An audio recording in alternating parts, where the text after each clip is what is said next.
Good morning. Can you please take your seat so we can start the program?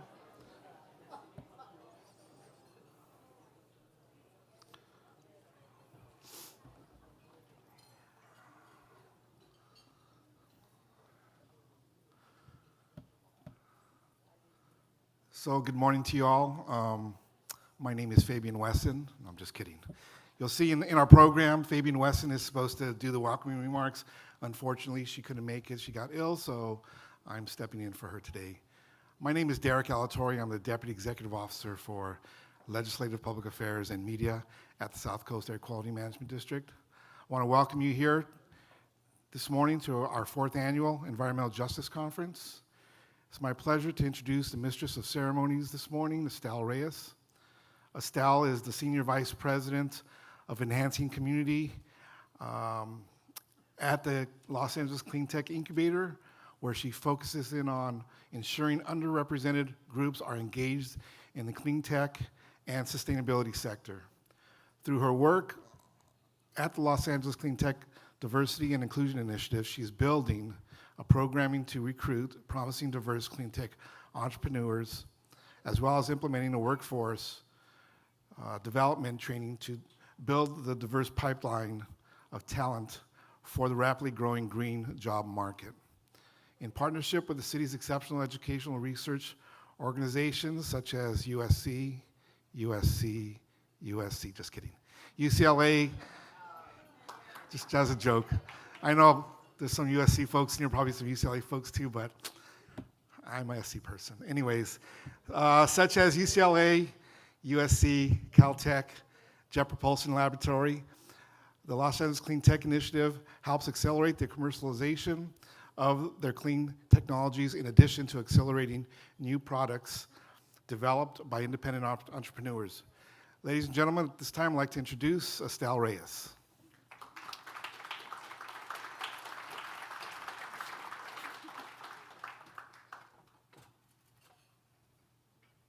Thank you, Derek.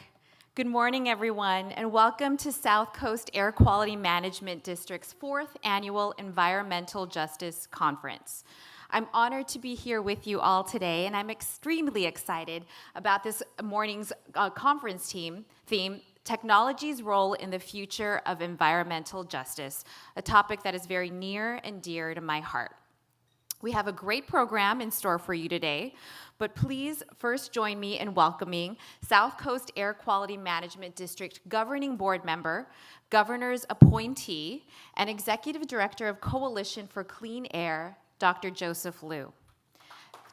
Dr. Liu founded the California Environmental Rights Alliance in 2003 and served as Executive Director through August 2010. He has spent more than 20 years helping community groups and concerned individuals with environmental protection issues, including air and water pollution, contaminated sites, radioactive waste, and environmental justice. Please welcome Dr. Joseph Liu.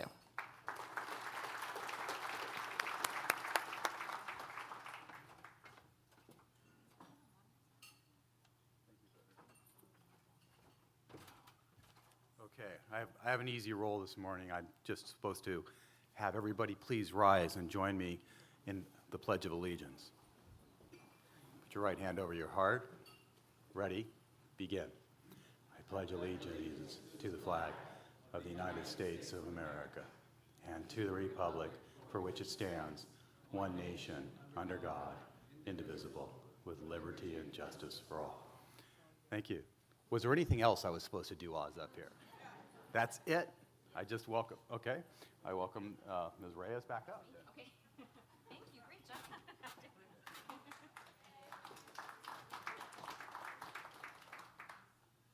Thank you, Dr. Liu. Now I'd like to introduce Father John Bacchus of St. Sophia Cathedral, who will deliver the invocation. Father Bacchus is the Dean of St. Sophia Cathedral and Greek Orthodox Community of Los Angeles since 1995. Amongst his many accomplishments, he is founder of the Diocesan Camp Agape Kids in Cancer program for low-income children suffering with cancer. Please welcome Father John Bacchus. Thank you.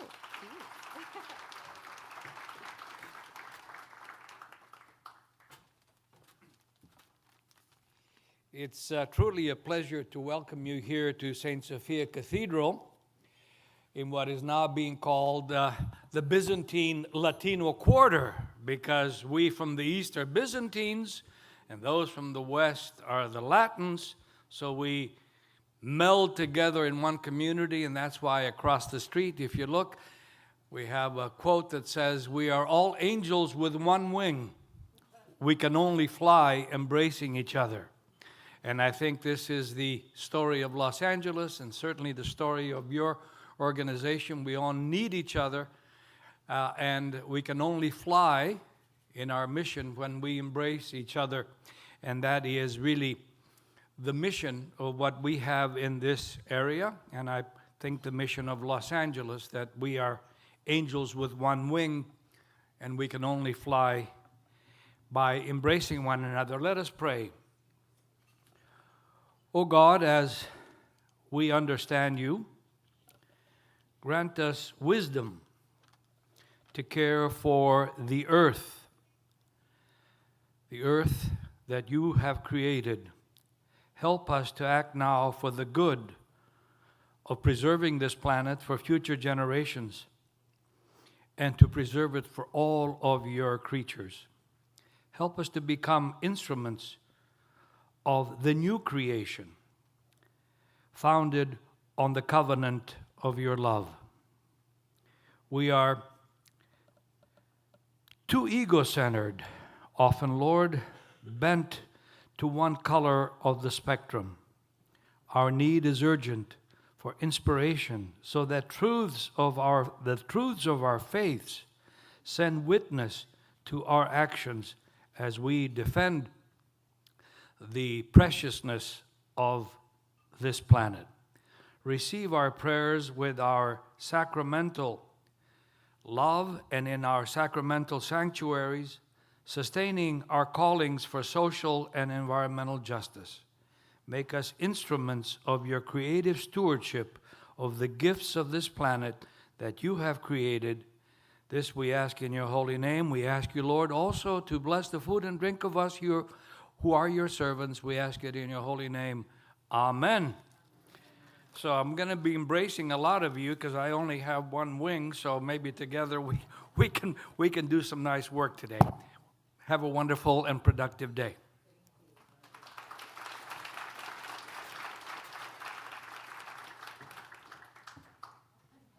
That was beautiful. Thank you so much, Father John. Before we begin, I'd like to mention just a few things. First, if you've not already done so, please take a moment to silence your cell phones. Also, the restrooms are located in the exhibit hall across the foyer. Emergency exits are located to your left, right over here, and the back of the room. And if there happens to be an earthquake, please stay in place and cover. And if there's any other kind of emergency, please wait for additional instructions. Today's conference is part of South Coast AQMD's Environmental Justice Community Partnership, or EJCP, which was initiated in 2015 by South Coast AQMD's Chairman of the Board, Dr. William A. Burke. EJCP serves to strengthen and build South Coast AQMD's relationships with community members and organizations to work towards achieving clean air and healthy, sustainable communities for everyone. Over the years, the EJCP has partnered with businesses, agencies, organizations, and residents to collaborate and promote equity in access to clean air. Their efforts include a series of events, workshops, and conferences to facilitate open dialogue and the communication on air quality issues. I'd now like to call up South Coast AQMD's Vice Chairman, Dr. Clark E. Parker Sr., to welcome everyone to today's conference. Dr. Parker, I'm going to share some more loving words about Dr. Parker. Dr. Parker was appointed by the Senate Rules Committee to the South Coast AQMD Governing Board in 2012 and reappointed in 2016. He chairs the board's Mobile Source and Refinery Committees. He also serves on the board's Legislative, Technology, and Personnel Committees, Environmental Justice Advisory Group Committee, and represents the South Coast AQMD on the California Fuel Cell Partnership. Dr. Parker is a successful business executive and has worked extensively in the computer, oil and gas, real estate development, and financial services industries. He is a member of the California Professional Fiduciaries Advisory Commission and is currently the Honorary Consul General for the Government of the Central African Republic. Please welcome Dr. Parker to give welcoming remarks.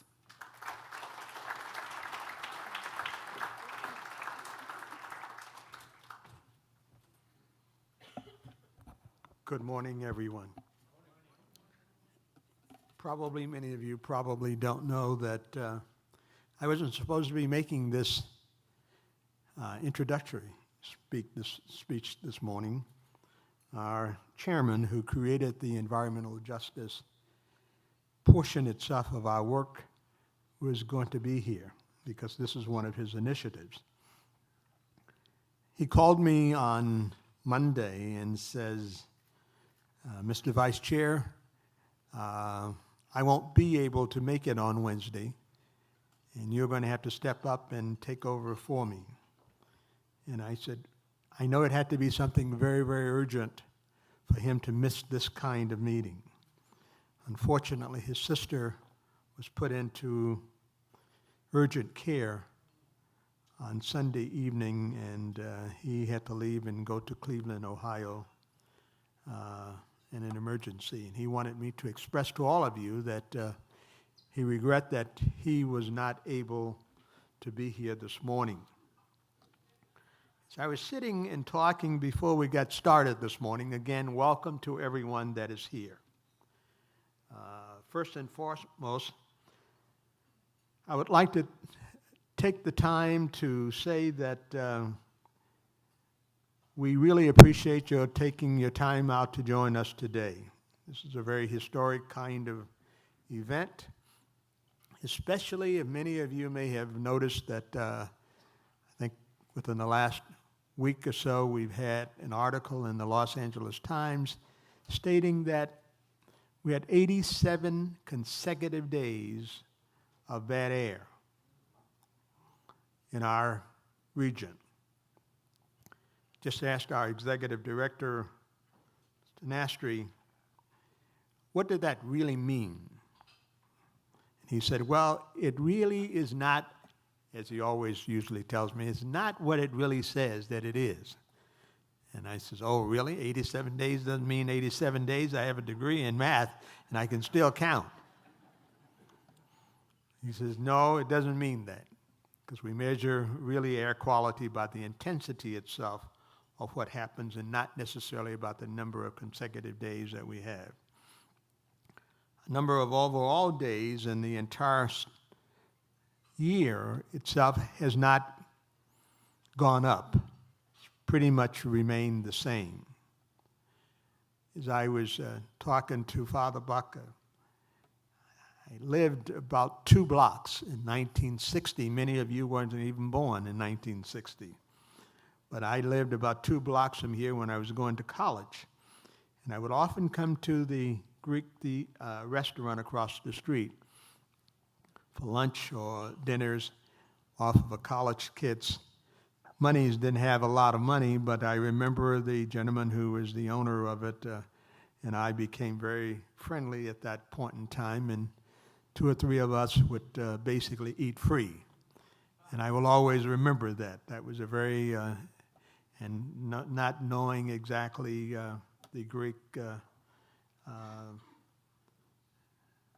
cathedral that is here, I was very appreciative itself of those days. But also one of the things that I remember, that the air quality was horrific. This time of the year, we would go outside and we'd probably about 11 o'clock would be, everybody you would be seeing would be crying because the air itself was so bad. That doesn't happen today. Doesn't happen because I believe it was, 1976, Mr. Nastri, that the legislature passed a law and created our district with the understanding itself that we need to basically clean the air. And we needed to do those things themselves that were going to make living in this mecca of our world more desirable. So it is with great gratitude that I'm here today to welcome all of you to the 4th Annual Environmental Justice Conference. In 2015, the Environmental Justice Community Partnership was initiated with the goal of providing environmental equity for all. I strongly believe that each person, regardless of income, residence, creed, or race, should have access to clean air and healthy communities. Our district will serve all of Orange County, the urban portions of Los Angeles, Riverside, and San Bernardino's counties, has over 60% of California disadvantaged communities. I think that's a significant kind of statement, that where the air quality itself is basically the worst, is mostly in disadvantaged communities. 60%. That is a 66%, not 60. 2/3 is basically in the communities where the congestion itself of urban people really exists. So we take this very seriously, to the extent itself that these are the people that are basically being disadvantaged the most. These are our environmental justice communities, meaning they are the communities most impacted by air pollution. Now, some people ask the question, how do we address this? To address the pollution of these specific areas, we hosted our first Environmental Justice Conference in 2015. Now, from 1976 up until 2015, we did not have these kind of events taking place, bringing it to the people who are most affected and the communities where they basically exist. Approximately, I think it was about 3 or 4 months ago, we had a similar kind of event at the convention center. At that time, we had 2,000 or 2,500 people to come. We go all over, that we represent 4 different counties: Orange County, all of Orange County, most of Los Angeles County, San Bernardino, and Riverside. And in those 4 regions, we impact almost 18 million people, 17.7 million people.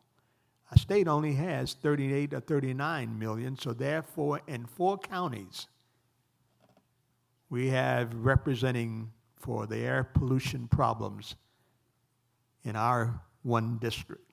So we have an awesome responsibility that we take very seriously. Since the inception of the Environmental Justice Community Partnership, South Coast SCAQMD has hosted over 25 events throughout our South Coast Air Basin, which have attracted thousands of attendees who are affected by air pollution and who we educate about the effects of air pollution in the South Coast Air Quality Management District. This is not only about what can be done. I was just talking to Dr. Liu, and I drove up together, and he says, on yesterday, I had a very strange thing to happen. I says, oh, really? He says, yes, I got a call from this lady, and they were asking me and telling me about air pollution, and they wanted to do a little more something about it. And he said, oh, I can get you a monitor if you want to put a monitor up on your home or whatever it may be, and I can bring it by and drop it off. See, when he got there and he knocked on the door, and the lady came to the door, and he says, I brought your monitor for you to do and tell you exactly how you can report whatever it is that it reads. She says, well, you must know Dr. Clark Parker. And he says, do I know Dr. Clark Parker? Absolutely. And she says, he's one of our best friends. My husband is his personal lawyer. And he happens to be a young man that I've known. He started off with a very prominent law firm, which I won't give advertising to. And I have known him for many, many years. And he never said to me, or they never said to me, that they were really interested in getting a monitoring system at their home. Why do I mention this? You may say, what is that story about? That story is about what you can do in order to help us to basically help you to improve the air in your areas. Where we know that there's a problem, we have inspectors and people to go out and to do things and to basically start initiatives. Someone called us up and told us that they thought that where people were doing plating and chromium, et cetera, in some of our industrial areas, we went and then basically came up with an initiative, ran some studies, and basically came up with some rules in order to abate the air pollution that was going on there. So it's not a matter of just basically us outdoing things. We need your participation in order to help us to basically improve the air that we breathe. The partnership has worked to raise awareness of environmental justice and to build lasting relationship with stakeholders. We've accomplished a great deal in the past few years, but we also have an enormous challenge ahead of us. It is through EGA, the Environmental Justice Community Partnership, that we hope to listen to the community's concerns about air pollution in their neighborhoods. Hope you find this to be a valuable experience today, during which you will not only meet people who share a passion for protecting our air and public health in a variety of ways, but you also will learn about the similarities among us and our shared goal of fighting for clean air. I encourage you to express your concerns and to ask questions throughout the day. I'm pleased to share with you a short video that depicts the enormous progress we have made in reducing air pollution. And it will show some of the challenges and struggles we all continue to face to ensure that all residents currently living and working in our region continue to breathe clean air. Ladies and gentlemen, South Coast Air Quality Management District signature film, Right to Breathe. Thank you very much.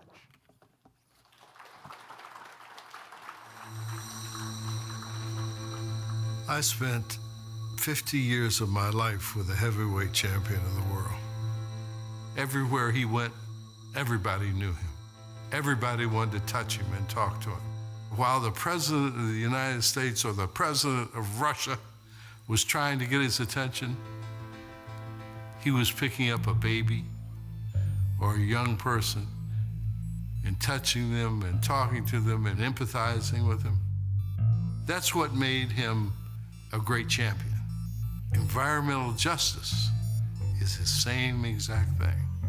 You have to take care of the people who don't have the power to take care of themselves. You have to represent them in halls that they sometimes are not represented in. Because if you don't do that, you're not really on a life mission that is worthwhile. When we think about health, there are things that we can control, and there are things that we cannot control. We can change our diet, we can exercise more, but you cannot change the air that you breathe. I began to experience a breathing problem. It got so bad that going from my bed to the bathroom was a 2-stop trip. That gave me a first-hand experience with what it's like to have asthma or some other respiratory disorder caused by air pollution. I grew up in this area, and so as a small child, I remember when, if we were playing, we could not breathe. You would clutch your side, you would try to catch your breath. You know, it's a terrible feeling. I was diagnosed with severe asthma, and I've been hospitalized or admitted to the emergency room so many times I've lost count. Todos nosotros En esta familia tenemos problemas de salud, especialmente problemas respiratorios. Todos tenemos asma y es muy frustrante para mí como madre no poder ayudarle. Tantos vecinos que ya hemos despedido, que han sido impactados por el cáncer. My biggest fear is that I get cancer and I wouldn't be able to see my kids, my children's kids. I think a lot of people accept it as one of the grim realities of living in Los Angeles.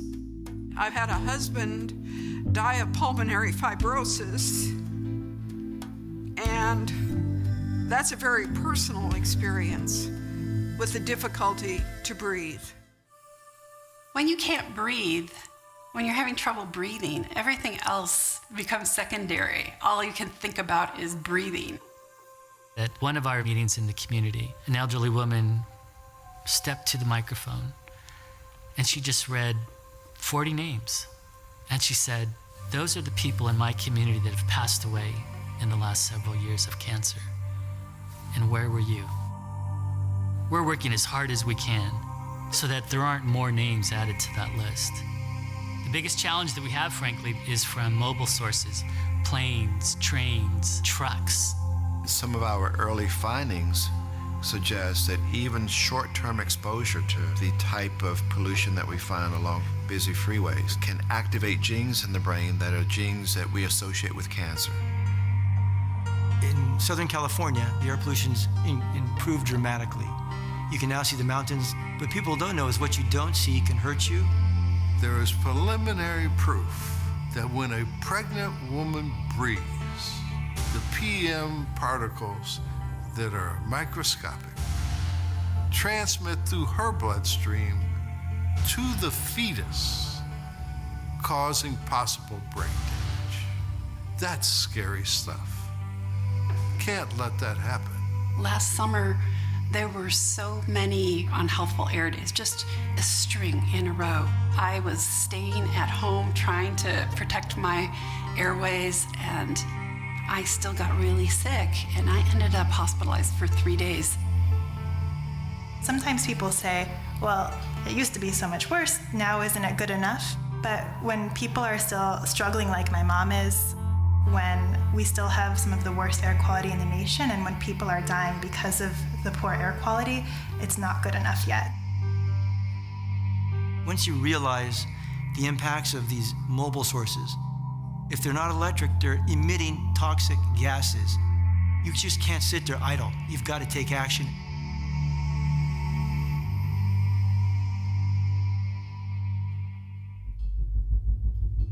My husband and my 2 kids, they're 4 and 6, we moved to Torrance about 5 years ago. About a year after we moved to our house here, a nearby refinery was having a lot of flaring events. And I started to notice that there was this black dust on my car and on the windowsill, and I was just puzzled by it. I kind of started paying more attention and realizing that the dust was coming at the same time of the flaring, and the kids were coughing more often, and when they would get sick, we'd have to have inhalers prescribed to us. My kids were actually at the park at 8:30 in the morning, and all of a sudden, we just started seeing this kind of ash rain down, and the kids said it was snowing. So we came home and we found out that the refinery had exploded and that it was actually industrial ash raining down on us from a mile away.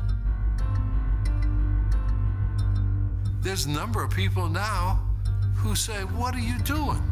The air's okay, but it's not fine for everybody.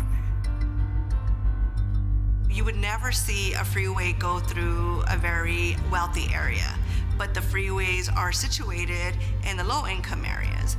We have kids that live literally steps from a 12-lane highway. I believe clean air is a right. It's not a privilege. We took a tour to Beverly Hills and we're like, oh wow, like where are the freeways, where are the factories, because that was a norm to us, and that shouldn't be the norm to us. It shouldn't matter where we come from, we should have the same benefits as someone in a different community. We shouldn't have to choose between jobs and our environment. I know that the economy has got to be considered, and I know that you got to put people before economy. So it's just a horrific balancing act. And we're continually trying to work on that. We know there's technologies available that can help us get to our clean air objectives. We know the technology works. We have a shot at cleaning the air if we can have both policy, technology, and incentives lining up. 10 years ago, there were no electric cars. There were no fuel cell cars. We're seeing that progression in the light duty sector, and now we've got to transfer that into the medium and heavy duty truck sector. We need to work all together and be united in saying that clean air is something we really value and want to work together to change. I see the first time an opportunity for helping communities understand the impact of environmental injustice, and then help communities understand they have a civil right to quality of air, a civil right to have an environment free of pollutants. All of us have an obligation, and we're all stewards of this beautiful earth. Examine your life and your daily lifestyle. Do you need to drive your car to work? Is there a train or a bus nearby? And maybe if you can't take it every day, take it once a week. The more that we can educate the community, especially communities that don't have access to resources, I think that we can impact personal behavior. Everybody has a right to breathe clean air. Everybody has a right to participate in the decision-making process. Your voice does matter, and your voice could make a change to not only yourself, but to the people around you. The people in the senior citizen homes have a role. The everyday worker has a role. And the children definitely have a role. This is everybody's endeavor, and you got to get us all involved.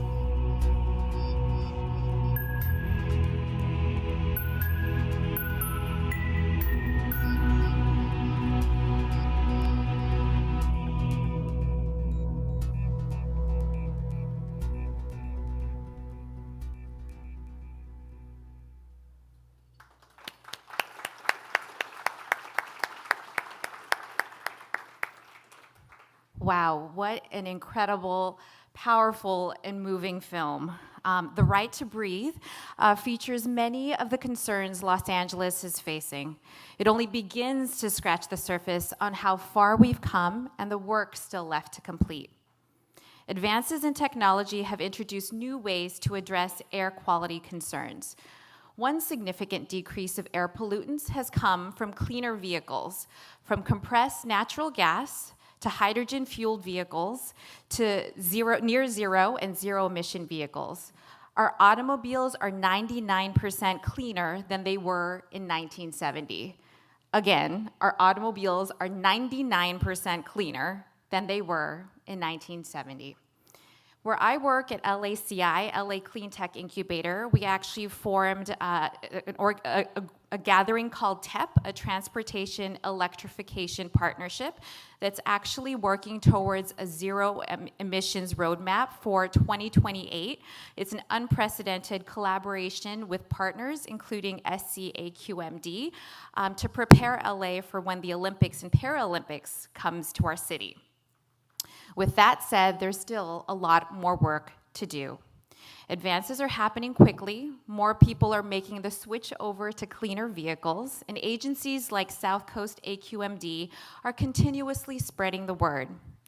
One way for you all to stay up to date on the work that South Coast AQMD and others are doing around Southern California is through South Coast AQMD's Facebook page, Instagram, Twitter feeds, and webpage.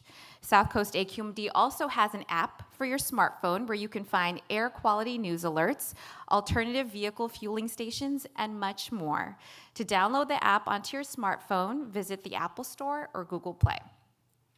I'd also like to acknowledge the work that is currently being done by South Coast AQMD, our leaders, legislative officials, public agencies, community groups, and residents. It is through your combined efforts that we are beginning to see meaningful changes.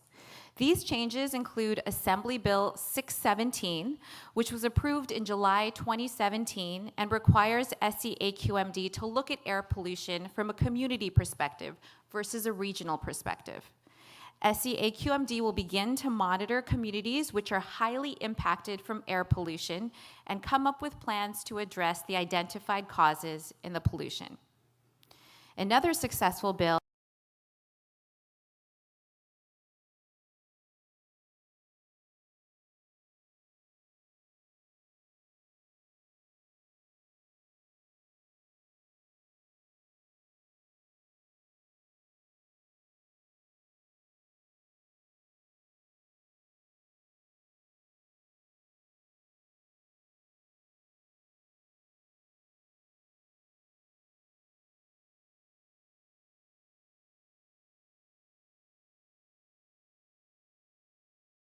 and partnerships from this conference. We're now going to transition to the breakout sessions, during which you'll have the chance to learn more about various environmental justice, air pollution, and green technology topics. You will choose one of 3 breakout sessions to attend. Session A is entitled Closing the Digital Divide, an Inclusive Workforce for Green Technology. That will be held in the atrium, which is back there, adjacent to the exhibitor hall. Session B is entitled Cooperative Engagement, Air Pollution, and Health Effects, which will be located here in the main room. And then finally, Session C, which is called Making Data and Resources Available for All, will be held in the gym located directly behind me, and you can actually exit through the doors in the back to get there. After your breakout session concludes, please grab a lunch and return to this room for our afternoon program. Breakout groups will begin 10 minutes from now, and we'll see you all back here at 11:05. Thank you.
world.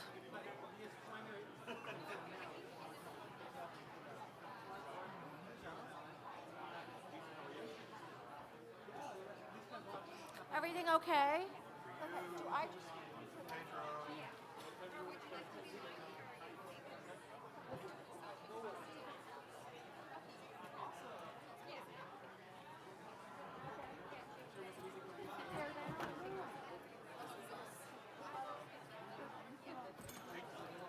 Hey, girl, I tell you.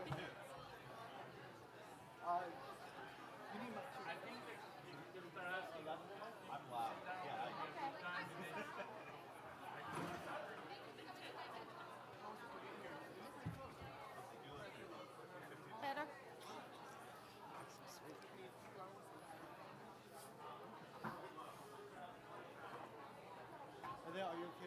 I think so. Yeah. I think so. I think I'll be okay. It's working, right? Mhm.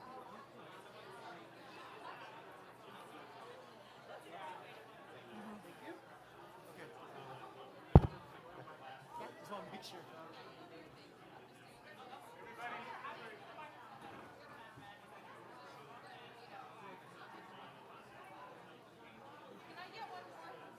Thank you.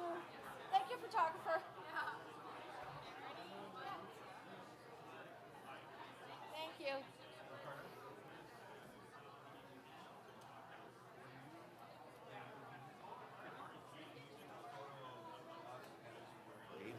And then I think it would better shirt.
Okay.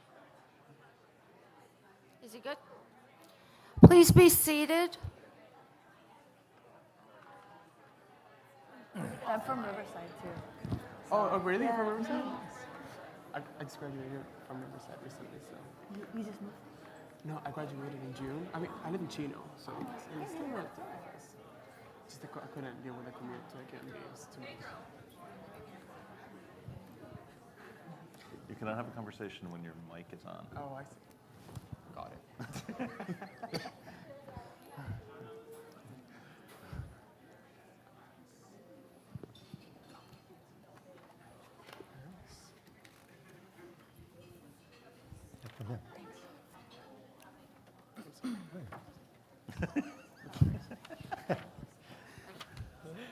One more of the big ones. Welcome, everyone. Our session is about to begin. Good morning. My name is Nancy Danella, and I am with the IQAir Foundation. I am Director of Community Engagement Programs. A little bit about IQAir Foundation and my role in the foundation and what we do. What we do is we reach out to socioeconomical areas, impacted areas, and help bring clean air to schools and communities around California. Right now, we are focused on LA, but we are reaching out nationwide to help address impacted areas with clean air technology. Currently, we service over 100 schools in LAUSD, where we have installed clean air technology and helping the children and communities have a chance of breathing clean air. As you know, many schools in the elementary preschools, the younger children are affected with developmental issues, and very easy for them to get sick through asthma. So IQAir's mission is to reach over 1 million children nationwide with their Clean Air for Kids program and help bring clean air to these schools and communities. With that being said, I'd like to introduce our distinguished panel and a little bit about what our session is about. Our panel consists of a diverse panel of public health professionals and health professionals that will discuss the relationship between air pollution and health, as well as technologies that are making an impact on our community. The panel will explore methods for addressing the challenges of air pollution and provide innovative solutions of air quality improvement. So I'd like to introduce our distinguished panel. First, we have Mark Carroll, CEO of Breathe LA. Mark, can you give a brief overview of yourself? I'm a Virgo, and I've joined Breathe LA about 10 months ago. Have been serving there. I am not a public health professional or a doctor, although we have doctors and public health professionals on our staff. But we focus on lung health and clean air, and so the impacts of clean air on people's lungs is a big part of what we do. Among the issues that we have a very strong focus on are childhood asthma and COPD, which, if you don't know, is the new name, the umbrella name for emphysema and chronic bronchitis, which is a result of inhaling toxins. Could be from cigarette smoke, it could be from occupational toxins, and it could be from air pollution. We do research, advocacy, educational programs, and such, and so I'm very happy to be here today. Thank you, Mark. Next, I'd like to introduce Dr. Pedro Piqueras. He's our health quality specialist from SCAQMD. Hello, everybody. So I'm an air quality specialist, but thank you very much. That was a good try. I know it's a very different title. So I graduated from UC Riverside about a year and a half ago, and I graduated with a PhD in chemical and environmental engineering. I did research on air pollution here in Southern California, and I joined the Health Effects Division at SCAQMD, which has been very exciting. There's been many things going on at the district, and one of them is AB 617, which we covered earlier, and I will cover more as we get going with the questions, but yeah. I'm happy to be here with you guys. Thank you, Pedro. Dr. Larry Beeson, just a quick intro, please. Okay. I'm from the School of Public Health at Loma Linda University. I'm an epidemiologist getting involved in a variety of things. Back in the late 1970s, about 1976, we started a study of about 34,000 adults in California looking at primarily lifestyle and chronic disease. And then one of our investigators said, well, since 100% of our study population were non-smokers, this would be an ideal population to look at the health effects of air pollution, unconfounded by trying to control for active cigarette smoking. So we started a subset of that 34,000, about maybe 6,300 individuals who filled out a respiratory systems questionnaire from the American Thoracic Society. And we started that in 1977. And we have been following them since, more or less ever since. We have published, started writing a paper, we have published papers in major scientific journals on the relationship between air pollution and all-cause mortality, lung cancer, coronary heart disease, asthma, and COPD, as mentioned earlier, pulmonary function, chronic productive cough, and really all cancer. Because what we breathe in gets into our lungs and our systemic and goes beyond the lungs. We currently have doctoral students working on papers on stroke, Parkinson's disease, breast cancer, and other health effects. So we are looking at long-term health effects. There's only a handful of studies looking at the long-term health effects of air pollution. The well-known ACS study and the 6 cities studies, and the one out of Loma Linda, what we call the OSMOG study, the Adventist Health and Smog study, looking at the health effects of non-smokers in year after year after year of looking at that. So we divided our population in this study being those who lived in higher pollution areas like Los Angeles. When I was driving up here, I could hardly see the high-rise buildings. As you could see on the video, the visibility was markedly degraded as I came out the I-10. So we had one population from the heavy air pollution areas, and the other for, say, San Diego and San Diego and Berkeley. And then another part of our population was from the very rural area. So we had the wide spectrum of individuals who had lived chronically almost their whole life in heavy air pollution areas, medium air pollutions, and light air pollution areas, and we look at dose response. And those are the subjects of our published papers that we could give you the reference to where you can find those published papers. So that's our main epidemiological approach to air pollution research. Thank you, Dr. Beeson. And Demi Esperanza. Hi, good morning, everyone. My name is Demi Espinosa, and I work with Safe Routes to School National Partnership. And we're a nonprofit organization that works to improve the quality of life for children and families by promoting healthy living activities through walking and biking. And we're national, but I work in California, particularly in Orange County and San Bernardino County. And I have the pleasure of working in my home county, which is Riverside. And in my role, I want to lift up communities that are low income, that live in rural areas, that are communities of color that bear the burden of environmental justice, or environmental injustice, I should say. It is those communities and my community that we really want to bring reinvestment into neighborhoods to address air quality conditions. And we recognize we're an ally organization working on walking and biking and active transportation. So we want to really ride this fine line of that encouragement, but also recognizing that the real, true health effects of doing so. And we as an ally organization don't necessarily want to lead this work of environmental justice, but rather support the EJ organizations that we work with and partner with. And through that, we want to partner with them every opportunity we can and build Safe Routes to School EJ champions. So I'll talk a little bit about the case study I'm working on and a coalition that I'm working on as well. Thank you, Demi. So our agenda will consist of a few questions that we will ask the panelists to answer. And then once we go through some of these questions with the panelists, I will open it up to the audience to participate and ask any questions. Thank you. So the first question I'd like to open up to the panelists is, what are the common health effects associated with air pollution, especially those effects for those living in Southern California? Well, I might start with the respiratory. The thing we think most of is respiratory, starting maybe with chronic obstructive pulmonary disease, and then individually asthma, and then thinking about the long-term effects of maybe cancer, lung cancer initially.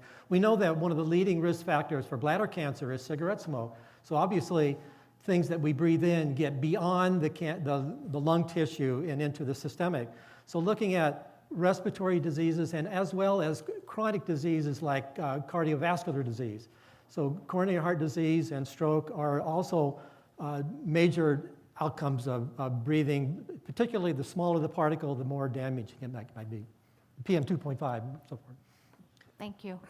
Mark? Yeah, I would add, besides the obvious, as Dr. Beeson said, the lung impacts, we're looking at low birth weight in babies, we're looking at premature birth, premature death, and then there's been recent studies connecting or finding a correlation between air pollution and Alzheimer's and depression and diabetes and autism. And so you could go down the list as just practically every major disease today has some connection to it or a comorbidity with that disease. And also to add to that, I think a big key to understand the health effects of air pollution is knowing what air pollution is. because it's a very complex mixture of many different pollutants, right? And as you mentioned, there's PM included in it, but we also have ozone, which is one of the main components of the so-called smog here in Southern California. And also, depending where you are within our region, you'll be more impacted by ozone or you'll be more impacted by PM. Usually, if you live near, transportation corridors or airports or rail yards, you will have, more of an impact from PM. But then, if you live in the inland areas, you'll be exposed to ozone, which it is not cardiovascular. It doesn't have any cardiovascular effects, but it has respiratory effects. And one of those is asthma and lung cancer. And those ozone levels tend to be higher in the inland areas and during the summer. And those usually tend to be higher in the evening. So a key, or what we usually tell people at the district, when you go exercise, or one of the main ways to protect yourself from pollution is really knowing when pollution is high. And for ozone in the inland areas is in the evening. And for us, we're really monitoring and trying to lift up the health disparities from vulnerable communities and children.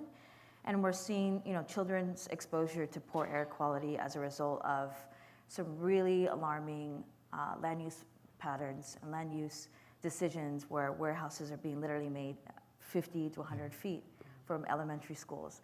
And that manifests itself with what we've seen, at least Rupa Valley. UCLA did a really interesting study in 2011 that we often quote, where Rupa Valley in the inland area has some of the lowest lung capacity in our region. And that is alarming for us when one of the keynote speakers mentioned that there's been 80 plus bad air quality days. And that is resulting in more frequent ER visits for asthma, cardiovascular disease, as you've all mentioned. And we're concerned because children are missing school because of it. And so in our case study, we're trying to lift up what those health disparities are, but more even importantly, what is the accelerant of those health qualities. So I would just add that it's not just the kids who are losing school days because of asthma, it's their parents who have to stay home with them, and so they're missing work days. And so there's an impact, particularly in underserved areas, where the kids are getting sick and the adults who can't afford to miss work are having to miss work to care for their children.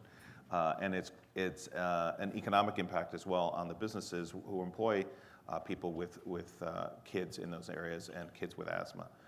So there's much broader impacts than just the health impacts.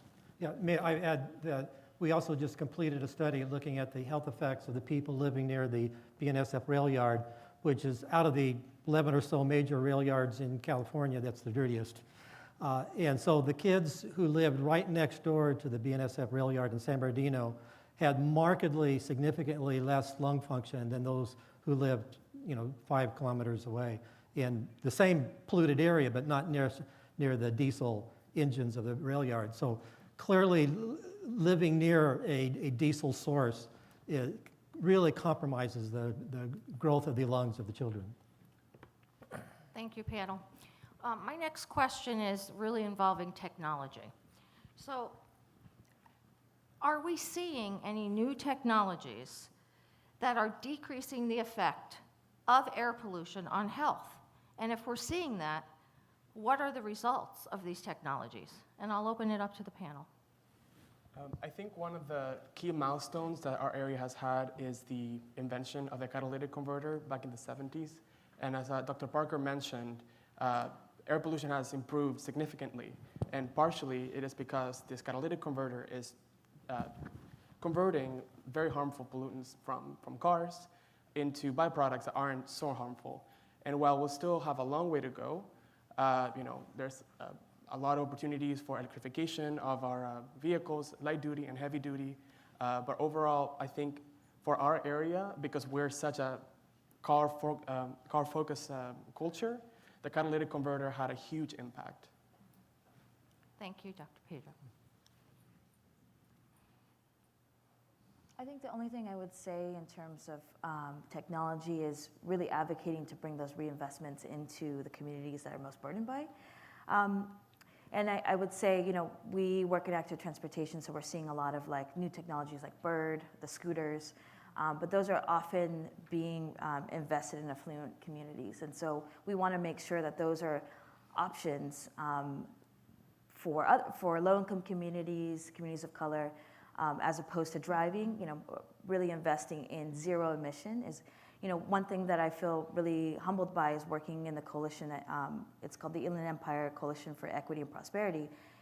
It's active transportation and EJ groups. And I think being in that coalition, I've really learned that it's the key to addressing. We've had so many monitoring studies. We know what the conditions are, and now we need to move into some action.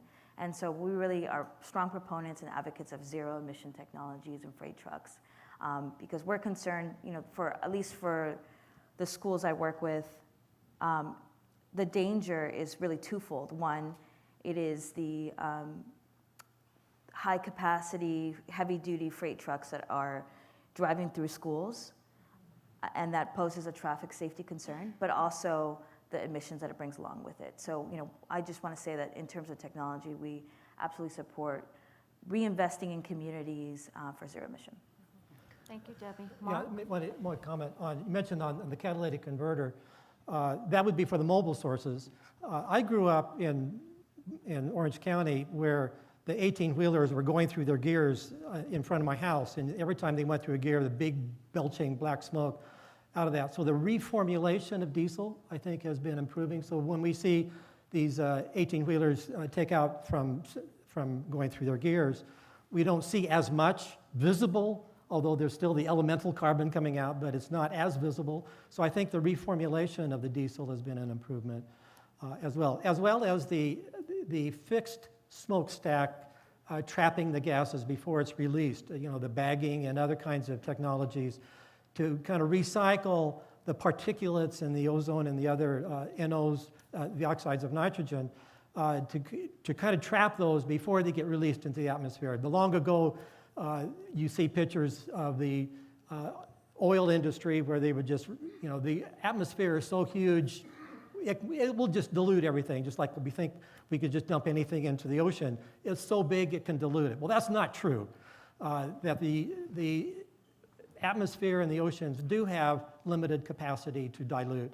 And so when we have these ability to just release anything into the atmosphere, years ago, now we think we need to trap those gases and circulate through some sort of a trapping mechanism before those particles get reduced in the atmosphere, and it markedly reduces. So we haven't had a stage 1 smuggler for years. You know, I was trying to come up, and you know, this panel's on health impacts and the health effects, and I was trying to come up today when I was thinking of the technologies to more advanced inhaler technologies, and there's now GPS-enabled inhalers that can track where people are using the rescue inhalers. And there's more higher tech equipment to detect the impact of COPD and asthma on a person's lungs, so you can diagnose them earlier because you're seeing the damage inside their lungs earlier. But that doesn't go to the question, which is technology is decreasing the effect of air pollution. Yes, we can diagnose people earlier. We can give them some technologies that will reduce the symptoms that they're having. But the true technologies that are going to reduce the impact of air pollution are clean technologies. And so it's clean transportation technologies. It's technologies like you talked about, the bagging on top of the smokestacks or on top of some of the trains that they've put that on now. And so, and at the ships at the port. And so changing from diesel technology, whether it's trains or trucks or buses, to electric and renewable natural gas technologies is the technologies that will reduce air pollution in our area and reduce the impact of air pollution in our area. And I don't think there's any other technologies that are going to do as much as quickly. And something to add to that, I think a big part of air pollution reduction is education. And something that the district is very excited about is the growth of the local sensor market that is out there. There's a lot of VOC, volatile organic compound, and PM sensors that our district has tested, and we found them to be very successful for the most part. And through AB 617, we're going to be able to engage communities by using these sensors, which are low cost. They're just a couple $100.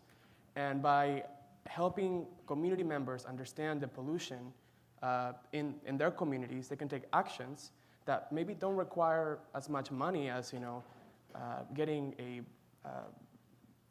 electric truck or changing a rail, like the rail yard crane into an electric one.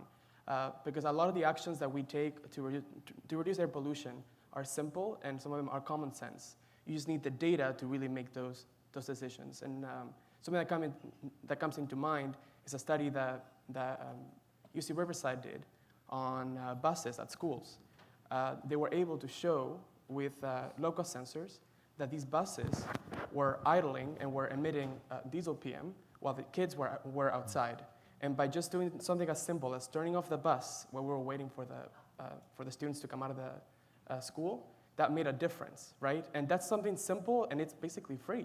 Actually, it's cheaper because you're not running, on gas. So data is really important, and low-cost sensor, it won't give us the regulatory power per se, but just the knowledge to take further actions. That's what we're excited about.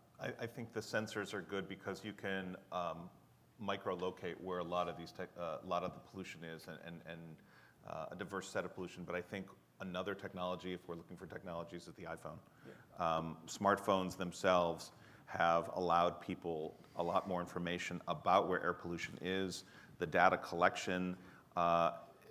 There's now a lot of apps on there where you can see what areas are polluted, what areas are not polluted. There's a lot of apps on fitness and training people how to handle their disease better. So I don't think it ties with the clean technologies, but it's up there. Yeah, so don't jog at 1 o'clock in the afternoon next to the freeway. Exactly. Absolutely. Thank you, thank you. So a lot of this ties to, of course, education. And I had the honor of attending the laser show that was the sensor show, the international sensor show that was in Oakland about a week ago. And there's so much improved technology that has come to fruition that can really help our communities and really help the youth in even understanding what's going on outside, how they can measure PM 2.5 and CO2 on their phone, and how they can start learning about the data and how they become into a citizen science program. So quite interesting of all the improvements of what's happening within sensors. My next question is going to be around challenges. So what are some of the challenges public agencies, local organizations, and health industries faces when it comes to health effects caused by air pollution, and how are these challenges being addressed? So I guess I'll start. One of the main challenges that we run into as a public health agency is we have data, but we need more data at the community scale to make decisions to reduce emissions at these local hotspots that we talked about earlier. So that is one of the main challenges. We need more data, and we need to engage the community to allow them to basically engage with us to make educated decisions on how to improve their community. And a big part of that is that we need the community to help us identify the issues. And sometimes it really is difficult to go out into the community and talk about air pollution when there's so many other issues that the community faces, like just putting food on the table. That's what people think from the moment they wake up till they go to sleep. And having that challenge and trying to convey that air pollution is our priority, really it is a challenge for us, and I think for everybody that works in air pollution in EJ areas. But the more we move forward and the more we see that air pollution really is an issue, and we educate and engage the community, the more awareness we're raising. I think that's really what we need, is to raise awareness. Another challenge is that the population keeps growing, And so does traffic, and so does the number of trucks that we see on the freeways, so does the number of trains that go in and out of our basin, and so that's another challenge that we see, especially in the inland areas. Growth is really, really rapid, and that was a huge challenge. And lastly, but not least, is money. Electrification is not cheap. Electric trucks are not cheap. I don't know about you guys, but I can't afford a Tesla, and so it's not something that is attainable for anybody. Afford a Volt, though. A Volt, not even that yet. I need to pay loans. I need to pay my college loans first, and then I'll afford something like that. So it really is difficult to go out there and to tell the community, buy an electric vehicle, or buy this really, really expensive piece of technology. So incentive money really is a key, a game changer for us, especially because we have so many mobile sources in the district. So funds are definitely needed. And also to do outreach and to buy the sensors to engage the community. That's a huge challenge.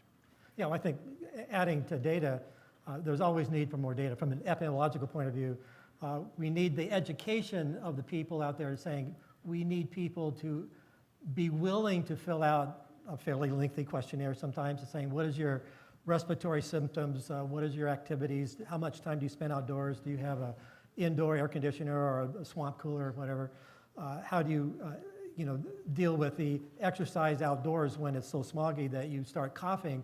It's kind of counterproductive. So we need the education for people to say, it's important to participate in short-term studies, like time series studies, where you're looking at health effects within days of a smog alert, or the chronic studies, the long-term studies, like the cohort studies, like our study, looking at decades of exposure to air pollution. But trying to get people to participate needs the education part, and that's where we need to say, okay, this is your lifestyle, this is the air pollution, let's try to look at and then we do record linkage with a national death index, we do record linkage. Our study was the first study in the country to do record linkage with all 50 state cancer registries. In our we have a big study, about 96,000 people looking at lifestyle and chronic disease. And Loma Linda University study is the first study to do record linkage with all 50 state cancer registries, which is a sizable task, looking at how does lifestyle translate into cancer etiology. And then a subset of that is our OSMOG study, looking at air pollution in terms of that part of the lifestyle. So having people participate in filling out a questionnaire is always a challenge from biomedical research. And so that's where we need the more data. I think something that was mentioned that resonates with me is the idea that communities can tell their story about what their lived experiences are around their built environment. And I think there's an overemphasis on educating the community. But I think public agencies really should take a step back and listen to, what are the challenges and barriers getting to work and getting to school, and really what air quality exposure they are faced with on a daily basis. And what we've seen in terms of working as an advocacy organization, working with local public agencies, is there is a disconnect between planning departments, engineering, and public health. And I think, we as advocates are the best avenue to we have the trusted community relationships to be able to bring those experiences into the land use planning process and help make better land use decisions. I think in the Inland Empire, what we've been seeing in the coalition that I work with, and Matt is here from CLSCV, who's part of the coalition, is that we keep hearing there's a jobs versus environment narrative that, well, you want jobs and they're going to be the warehouse jobs, and that's what Inland Empire is best suited for. Yeah. And so those are the warehouses. But, it's bad for the environment, so it's either one or the other. And that's a farce. That's not true. We can have really good, high-paying jobs. We can have jobs that, use freight trucks that are zero emission, and we get incentives from that industry. And it doesn't affect our environment. We can have both. But what we've been seeing in terms of land use decisions in the inland valleys is that a lot of these air polluting warehouses are being built through overriding considerations of the environmental impact reports, that they're not compliant with circulation element. They get through, because of this jobs narrative and the scarcity, this idea of jobs. And that is affecting low income and communities of color. And so I think, as advocates, we really want to lift up opportunities for community members to be able to say, to be the lead change agents of the jobs they want, of the built environment they want to see, the communities they want to see 5-10 years from now.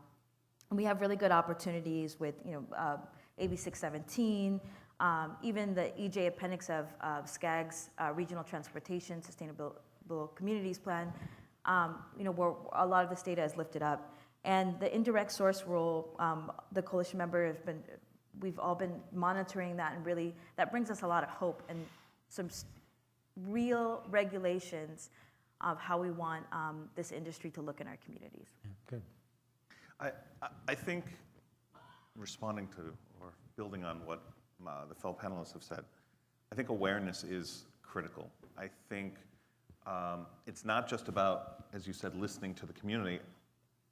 From what I've seen, it's not just the community who's not aware, but a lot of the government officials are not aware that building a residential development next to a freeway is not good public policy, and it's not healthy for the people who are going to live there. And in LA, you're not only seeing low-income people and affordable housing projects being built there because that's the land that's available. You're seeing the Orsini and the big fancy developments right next to the freeway on the 110 right downtown LA because there's not much more land you can build on. And so real estate agents aren't telling people that if you live within 500 feet or 1,000 feet or 1,500 feet, that the incidence of cancer risk goes up. So people just aren't aware of it. And I can't tell you how many people I've bumped into who, when they find out about it, come and ask me, am I living too close to the freeway? And I have to tell them, well, 42% of the people in the Los Angeles region live within a mile of a freeway. So it's very tough to get away from a freeway when you want to find a house or when you want to find an apartment. It's a problem that we have because, well, air pollution is pervasive. It does not target just underserved areas, but it is worse in those areas. And unfortunately, along freeways, particularly the major corridors where diesel trucks are driving from the ports to the Inland Empire, up the 110, up the 710, and the 60, and the 10, if you live within a short distance of those freeways, you're going to be at greater risk of not only cancer, but some other diseases. And so awareness is something. As I mentioned before, we focus on not only asthma, but COPD. And there is a lack of data, a lack of public health data, a lack of research data, although there's more research all the time on COPD, chronic obstructive pulmonary disease. There's just a lack of understanding from a public health standpoint of really what causes it. People say, oh, if you smoked, you're more likely to get it. And so people who smoked 30 years ago, they're likely to get, there's a chance that they're going to get it, but there's a greater connection now to autoimmune diseases, and we just don't fully understand it. And the data that exists says that about 80%, 75 to 80% of the people with COPD were smokers. But when you look further and you see what that data means, it means they smoked at least 100 cigarettes in their lifetime. Now, I know people who smoked 100 cigarettes, one cigarette after a party in college, regular basis, and then didn't smoke again. So they're social smokers. And are you saying that COPD is a result of social smoking? I don't know. We just don't have the data. We don't know. There's no difference in this data between someone who smoked 100 cigarettes in their life and someone who smoked 4 packs a day. So half the people in this nation, 16 million people have been diagnosed with COPD. It's the 4th leading cause of death. Barbara Bush died of it. Leonard Nimoy died of it. Major celebrities have died of this, and people don't even know what the disease is. And another 16 million are estimated to have the disease and not be aware of it because, like it's true in a lot of underserved areas, people have a cough or people slow down and feel tightness in their chest, much like kids who have bloody noses or difficulty breathing in those areas, and they live with it because they don't know any different. I think it's normal. They think it's normal, and they worry about a lot of other issues than, oh, I always get bloody noses. The awareness of people in those areas is that they're not aware that that is a symptom of another disease that they can be treated for and that can manage their disease. And if they wait too long, then they're going to be suffering. So it goes to data collection. It really does. We just don't have the data on it. The land use and the disconnection. I'm going to do a plug here while I'm here. We're having 2 events coming up related to COPD in November. One, a COPD conference at Cedars-Sinai for medical professionals. It's our 10th annual COPD conference, educating them.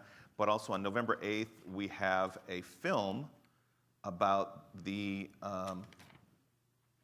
about Leonard Nimoy and his fight against COPD that was made by his children. And the film is going to be screened also at Cedars-Sinai, their theater.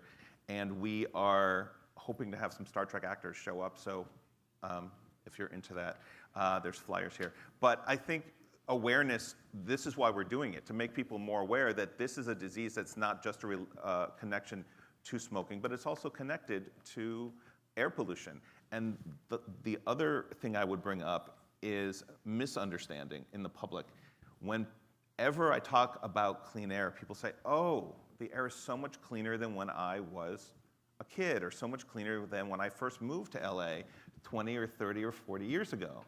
And yes, it is cleaner, particularly on a visual level, but we're still the most polluted area in the country. And we still have pockets that are extremely, around the ports, around the rail yards, extremely high polluted, that people are still suffering from the impacts of air pollution, and we still need to address these. And so the misunderstanding that we've solved the air pollution crisis is another challenge that the government and local community groups have to overcome. Yeah, if you look at a graph, you have the national ambient air quality standards, and air pollution has been going down, but we're still above the national ambient air quality standards. So even though we're saying we're making improvement, we have way more to go. Yeah. And the problem is we got the AQMD, which deals with kind of the mobile sources, and then the fixed site sources. We have that issue as well. Who monitors the smokestacks and who monitors the tailpipes of the mobile sources, and 2 different organizations deal with that, and that's the challenge. Mm-hmm. And to all those challenges, with every challenge comes opportunity, right? And I think, I'm from Spain, and I've worked on air pollution issues in South Africa and other parts of the world. And really, what California has accomplished really is remarkable, especially in this area with all these many people. I mean, we're 17 million people living all together, and we all have a car. So what has been accomplished here really is remarkable. And I think one key point that I think we need to take away from this conference is that in order to make change happen, we need people that care. And it was because people cared back then, and they said, we're not living in these conditions, we're not going to put up with this, that there was change. So I think as an AQMD employee and as somebody that really cares about air quality, I'm going to continue to advocate for clean air, and I'm going to continue to make our living conditions better, not here, but in the rest of the world. So I think that's one key message to take away, is to always push for better. Any other comments from the panel? Well, there's not one silver bullet. We can do a whole bunch of little things. We can, electric car versus a gas car. I have a Prius.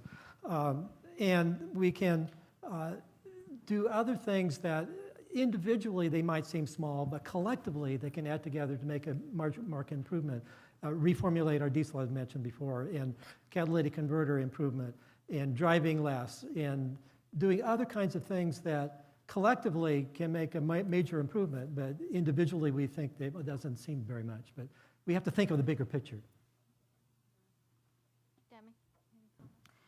No, I think the last thing I'd want to say is I'll put in a plug too. We have a case study coming out. It's called Large Trucks, Little Children, and how poorly planned industrial zoning threatens children's health and safety. We worked on it with the coalition members that I mentioned, so Center for Community Action, Environmental Justice, Sierra Club. That coalition has really transformed our work, and I think that what you mentioned about really cultivating a community of care, that coalition really brought together non-traditional advocacy groups. You know, we weren't talking about environmental justice 4 or 5 years ago in my organization, and because of the communities we work with, we're, you know, really listening to what their needs are, and I think we need to bring have a broader stakeholder group of who's involved in policy change and having different perspectives. Rural communities work with in Coachella Valley and other parts of Riverside. I think that is so important to create that culture of care and really support the leadership of testimony and narratives and stories from community members themselves. I mean, I can sit up here and talk about PM2, you know, till 4 o'clock, but what really is gonna matter is, you know, the mothers that take their children to school and what they face on a daily basis. You know, when she has to wake up at 4 a.m. because her kid is having an asthma attack. Those stories are so powerful and will transform our elected officials to make the decisions with their heart. And I think that is really important to take away. It's a family issue. Family issue, yes. Thank you.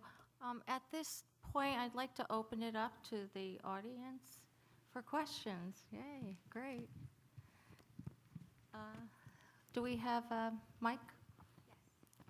It's coming.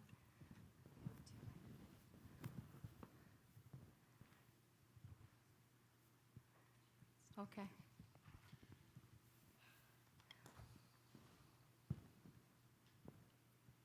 Go ahead. Thank you. Thank you. I really appreciate this format. Carolyn Fowler, Government Affairs, LAUSD.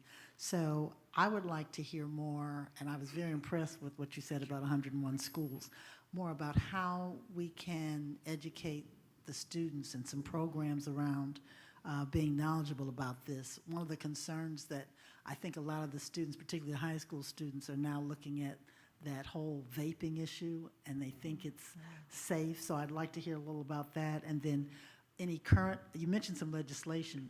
Is there any recommendation for either current legislation or future legislation? I know I got a lot in that. Thank you. Can I start? Okay. So Breathe LA, among other groups, but Breathe LA has a program that we provide to school districts in our after-school, as an after-school program, as part of after-school programs. So the after-school providers use it, and it's environmental awareness and also asthma awareness, but it provides basically, it's for targeting middle school students, and it provides for them information about clean air and climate change and the impact of pollution and what they can do to help mitigate pollution. We have some other programs that we put in schools. We're not in LAUSD, but if you want to talk afterwards, we'd be happy to. The vaping issue, while it's not an air pollution issue, is definitely a problem, and it's definitely a health problem. As more and more data comes out about the impact of vaping on students' lungs, and they're seeing a lot of the chemicals from that were in tobacco smoke in teenagers' urine, so it's the same carcinogens. And then many kids, particularly whether they're high schoolers, middle schoolers, or even elementary school students who are vaping now, and it is a big problem. They are doing this with a lot of them without the knowledge that there's nicotine in the e-cigarettes. So they think that when they call it the e-juice, that it's just a flavored juice that's vaporized, and that they're not inhaling some of the same toxins that they're inhaling from tobacco smoke. And that most people don't realize that one cartridge for a Juul, which is the most common vaping pen that students use, has the same amount of nicotine as a whole pack of cigarettes. And so it's much more dangerous than they realize. We have a program that we don't educate students on it. We actually go out and we educate parents and teachers. We do workshops for parents and teachers, and we've done some in LA Unified for some of the parent orientations for the school's opening, in concert with Cedars-Sinai. So we're trying to educate people about that issue, but that's separate and apart from this. When you talk about legislation, we are looking at legislation next year, which doesn't look directly at, there's been legislation and now with the new law to target, getting rid of basically all the internal combustion engines by 2040, getting rid of all the sources so that we're achieving, a cleaner transportation future in the state of California. We're looking at the impacts of air pollution, and one bill that we're going to be introducing next year, or trying to introduce next year, is to require every school, public school, to have a school nurse.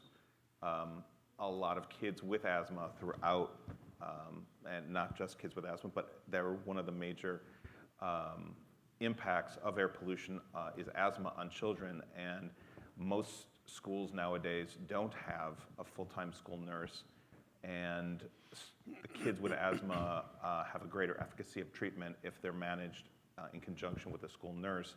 So if they're not, there's a lot more school absence days, as was mentioned, and their parents are taking off. And so we're looking at trying to find the funding and require school nurses at all public schools statewide. We think that that would be critical in helping reduce the impacts of air pollution that have helped to cause asthma in some kids and to exacerbate it in others.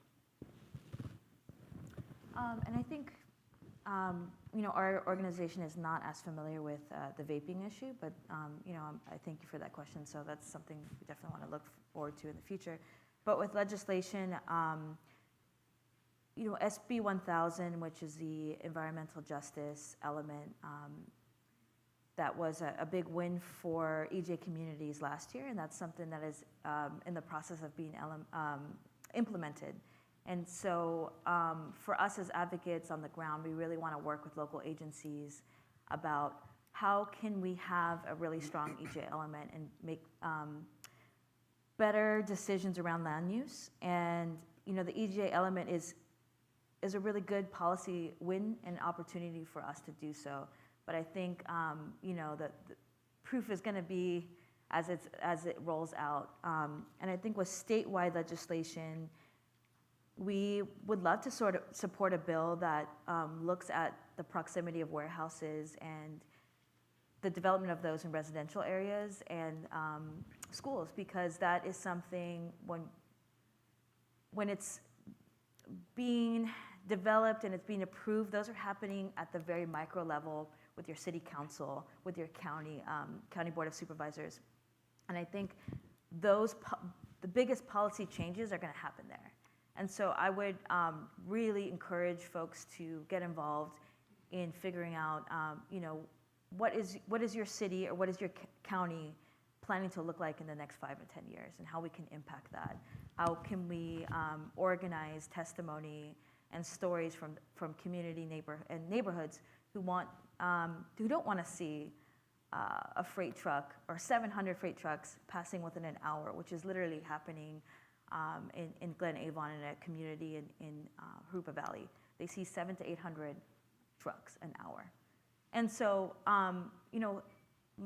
I look forward as an advocate to work with community members and other EJ organizations on bringing that testimony. And legislation is so important to us. I think one other aspect we want to look at is the school siting guidelines. School siting guidelines has some really big limitations. And I think those are some good opportunities to get involved, like your school district. We've also provided testimony at school districts to get them to be champions and have a loud voice in what those city council and county board of supervisors, when they make decisions around land use. So I think statewide legislation is great, but also focus on the local changes that are happening in your neighborhood. Thank you. Next question came from here. Excuse me. Mm-hmm. Yeah. Okay. Yes? Thank you. My name is Fred Klunder. I'm here for the Sierra Club. I want to thank you very much for sharing what you're doing, just a plethora of things that need to be done and a plethora of things that can be addressed. But if you bring us back, and please help me with this, just briefly, what would you say are the three technologies, infrastructural, let's just say technologies that are responsible for air pollution here in Los Angeles and nationwide? So if you help us with that local perspective, kind of maybe simplistically, but focused on technology, and nationally, I'd appreciate it. Thank you for being here. So, sir, I just wanted to clarify, the technologies that are responsible for air pollution or for air pollution reduction? The technologies that currently are responsible are the major contributors to air pollution. So within our basin, our jurisdiction, mobile sources are a very large source of air pollution. In fact, diesel specifically, according to our multiple air toxics exposure study, that was done with data from 2012, we calculated that 2/3 of the cancer air toxic risk was attributed to diesel specifically. So, so mobile sources, diesel, is a huge contributor to air pollution and to PM and ozone as well. So, when we talk about ozone, mobile sources emit NOx, nitrogen oxides, that turn into ozone through several chemical processes in the atmosphere. So that's what I would comment is largely the source. Nationally, as well. I mean, every urban environment would have many, sources. In South Coast, you're talking about over 80%. I think the estimate was 88% most recently, but it's going down. And you can look at the AQMP, most recent AQMP for that data. 88% comes from mobile sources, and the largest source of mobile sources are diesel sources, such as heavy-duty trucks, off-road vehicles like construction equipment, trains, and then other, the ships obviously have a big part, and then other sources. The challenge in this region is the trade sector. Over 40% of the containerized goods for the nation come through the ports of LA and Long Beach, and so they're put from ships onto trucks, onto trains, and so all of those travel through the region, through from the port through LA and then to the Inland Empire, and so everyone's breathing the diesel fumes along the way, and those corridors. They're in most other areas of the nation. 88% mobile sources are generally around 40 to 60%. So it's about an even split between stationary sources and mobile sources, and it's not so high. But here, South Coast over the last 40 years has worked to cut down stationary source pollution and has been very innovative in doing that. But they don't have authority over mobile sources. And since they don't have authority over mobile sources, and the ports have been growing tremendously over the past 30 years, the problem with diesel pollution has gotten worse as stationary source pollution has decreased. And so the challenge now, as was mentioned, is you have all these diesel vehicles in the region. How do we convert these diesel vehicles into cleaner sources of transportation, be it renewable natural gas engines, or be it electric engines or hydrogen fuel cells? Yeah, and the coordination of multiple agencies, the mobile sources and the fixed sources, or AQMD and EPA, and those different places, organizations that have to talk to each other to make sure that we're all focusing on the public health. Right. Apologize, but we're going to have to wrap this up. I appreciate your participation. Can we do one more? Sure. Thank you. Thank you. Thank you for the information that you guys have given. I'm Irma Hall, here representing Service Employee International Union 721. We are working with Los Angeles County Health, Public Health, some of the supervisors, and especially those that are in Sacramento. We have met several times about the concern for a particular battery that's company that have gone out of service. We won't call a name, but we're having a tremendous backlash with not only the residents there and our members that live in that district for the children, but I'm also here standing for those that are at my age, the golden age, because we do have health challenges too. I'm asking this South Coast Air Quality Management to come and join us to look over, to make it a larger picture, because we work together, we stand together, we'll win. Thank you. Thank you.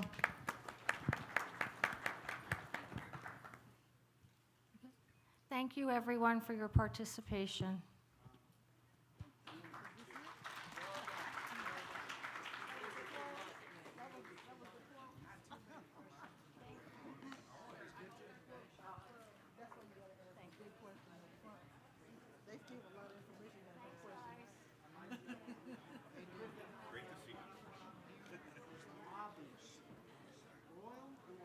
Everything okay? I'm sorry I could go on forever. Me too, buddy. No. Good. Really got the money. Very good. Good. You're lively.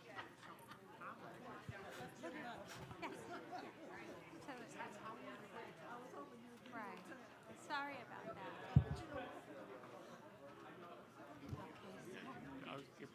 Okay, let me grab your. All right.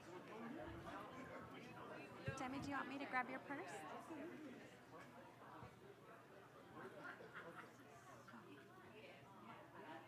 Thank you. Okay. Thank you so much, Nancy. Oh, thank you. Sorry for the confusion with the questions. That's but okay. Thank you. Thank you, darling. That's okay. I just, because he was like, I don't know.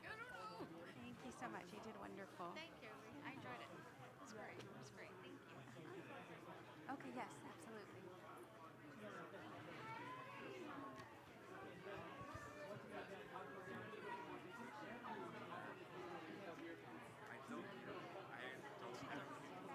Okay. I just wanted to make sure you're not worried about it. Thank you, Demi.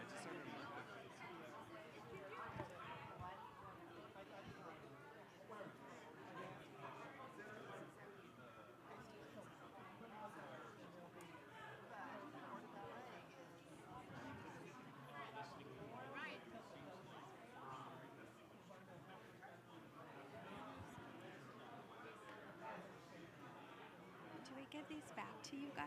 Yes, thank you so much. You know, I used to have a minimum of 50, but I really have dropped it down to 25. Okay. Because you guys keep asking for 25. And then we get by. And I see that we have very few. We no longer have the big meetings on the side where we're doing 80, 100, all those big issues are going down. So, I've gone ahead and just dropped it. Okay, wonderful. But you're both covered. Okay. The mayor and I was able to from people that I have worked with. I know. It's mainly. I mean, I know you did special Olympics and stuff like that. I know you can tell me about the Special Olympics. Here you go, Ray. Thanks. I know that you got like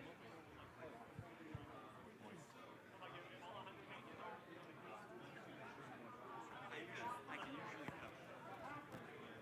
I was just surprised I covered.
Welcome back, everyone. If I could please ask everyone to please come back to their seats, we're going to get the program started.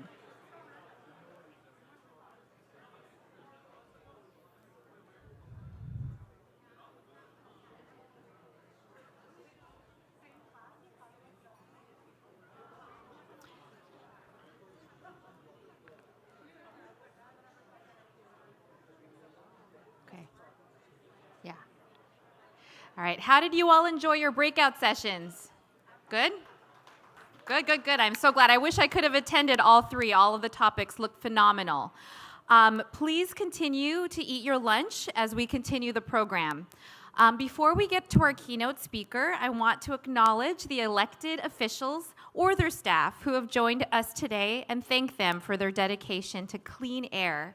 Please stand and wave your hand as I call your name.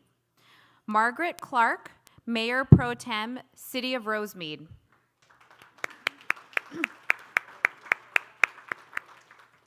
Francisco Carrillo.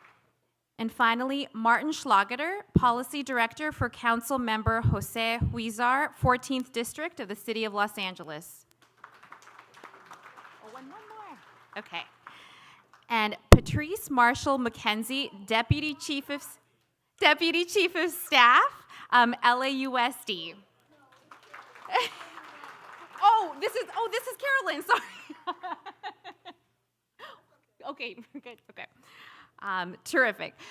So South Coast AQMD invites you all to their 30th Annual Clean Air Awards as they honor individuals, businesses, public agencies, and others who are making significant contributions to cleaner air in the Southland. The Clean Air Awards will be hosted at the LA Grand Hotel downtown on October 5th at 11:30 a.m. Tickets and tables are available for purchase. Please visit South Coast AQMD's booth if you're interested in attending, or the website at www.cleanairawards.com. I'd now like to invite South Coast AQMD Vice Chairman of the Governing Board, Dr. Parker, to join me on the stage to introduce our keynote speaker.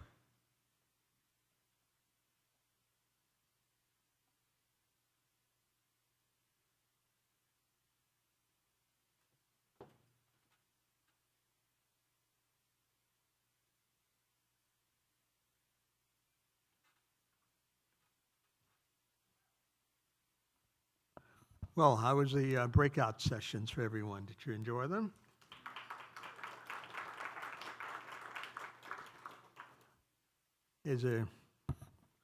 I went to the one that was dealing with the data points and the monitoring. And I wanted to know what effects having all of the monitors around our 4 counties were going to have, because it's a lot of data, a lot of different data. Sometimes you can be overwhelmed with information, but what do you do with it? I know that there's a hot spot here and one there and this, et cetera. How do we basically take that and translate it into action? Are we just giving the public false hope of what it is that has to be done? Most of you probably know, but if you don't, I'm going to remind you. In the state of California, we're approaching pretty close to 40 million people in our one state. I believe that there are 50+ counties in the state of California. We have 4 counties that we are responsible for, and not all of Los Angeles County, but most of it. And not all of it's where the people want to live. Whether or not they're homeless or not. This is counties, not the 57 counties that are there. So the data that we get, what are we going to do with that data? I think I mentioned to you that Dr. Liu had stated that an associate of mine, basically, once he delivered a monitor to him, says, I know Dr. Parker, but I'm interested, and he never said to me that he wanted a monitor, or she, his wife, etc. They both are lawyers. Now that are we going to be giving out false hope for people and saying that we know that there's a hot spot here, but what are we going to do about it, and how can we reduce that particular pollution?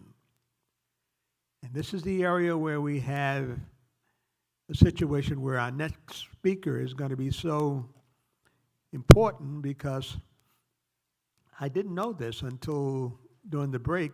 She informed me. She says, how was I originally introduced to SCAQMD? And I says, I don't know. Why don't you tell me? She says, I brought a suit against SCAQMD. Now, today I'm going to be introducing her as our keynote speaker. Does that mean that we're honoring her for basically bringing a suit against us?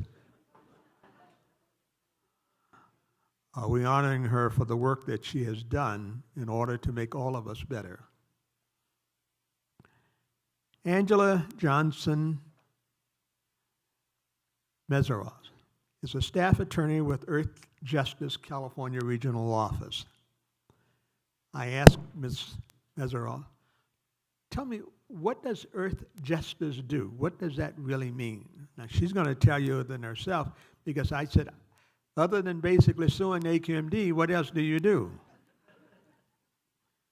And she says, we do a lot of things all over the United States in trying to basically deal with all kinds of issues that deals with things itself, on communities of color, on issues related to air pollution, energy, in the urban environment. Over nearly 25 years, Angela has used a range of tools to enhance the health, safety, and quality of life in communities impacted by environmental hazards, including litigation, legislative advocacy, media engagement, and providing technical assistance to community members to support their effective advocacy on behalf of their communities.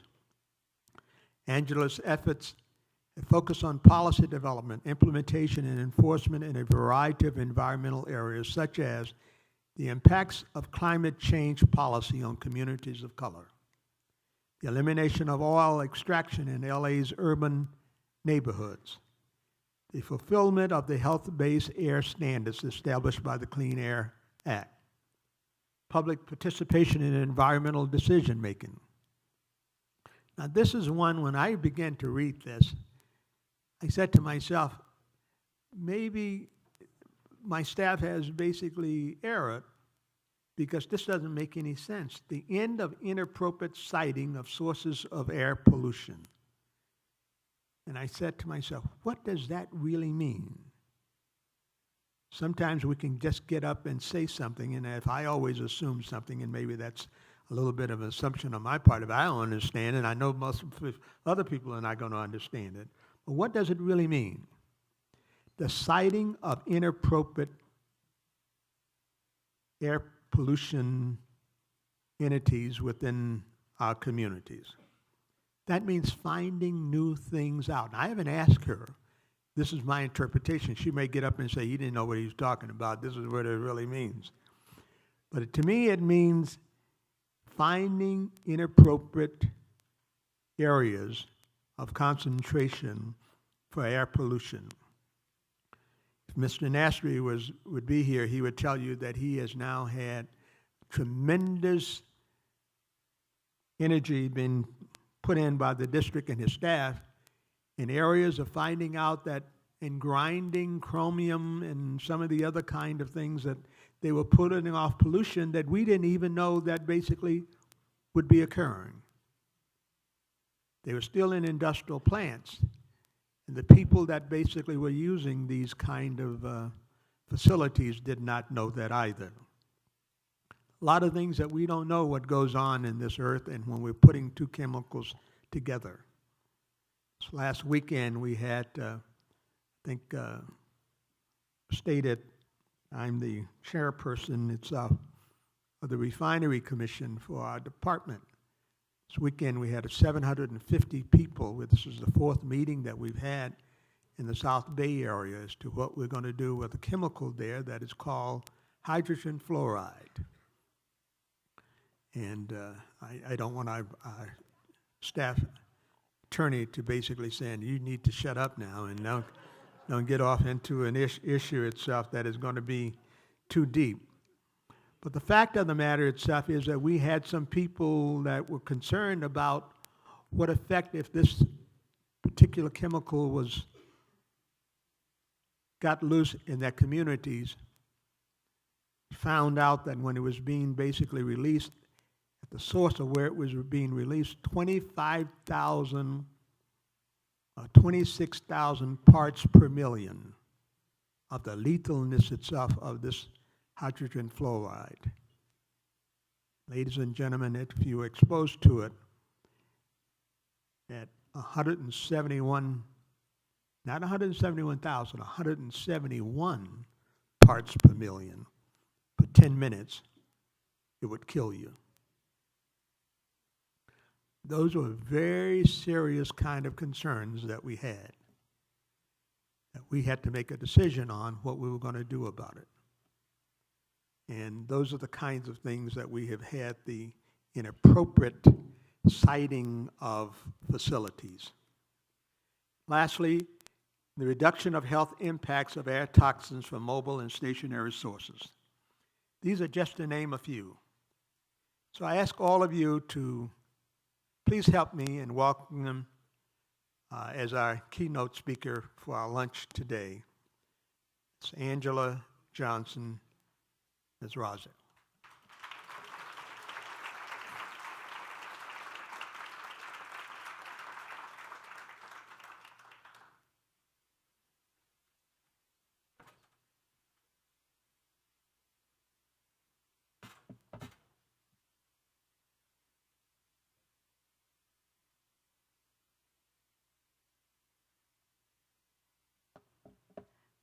I think it's still good morning.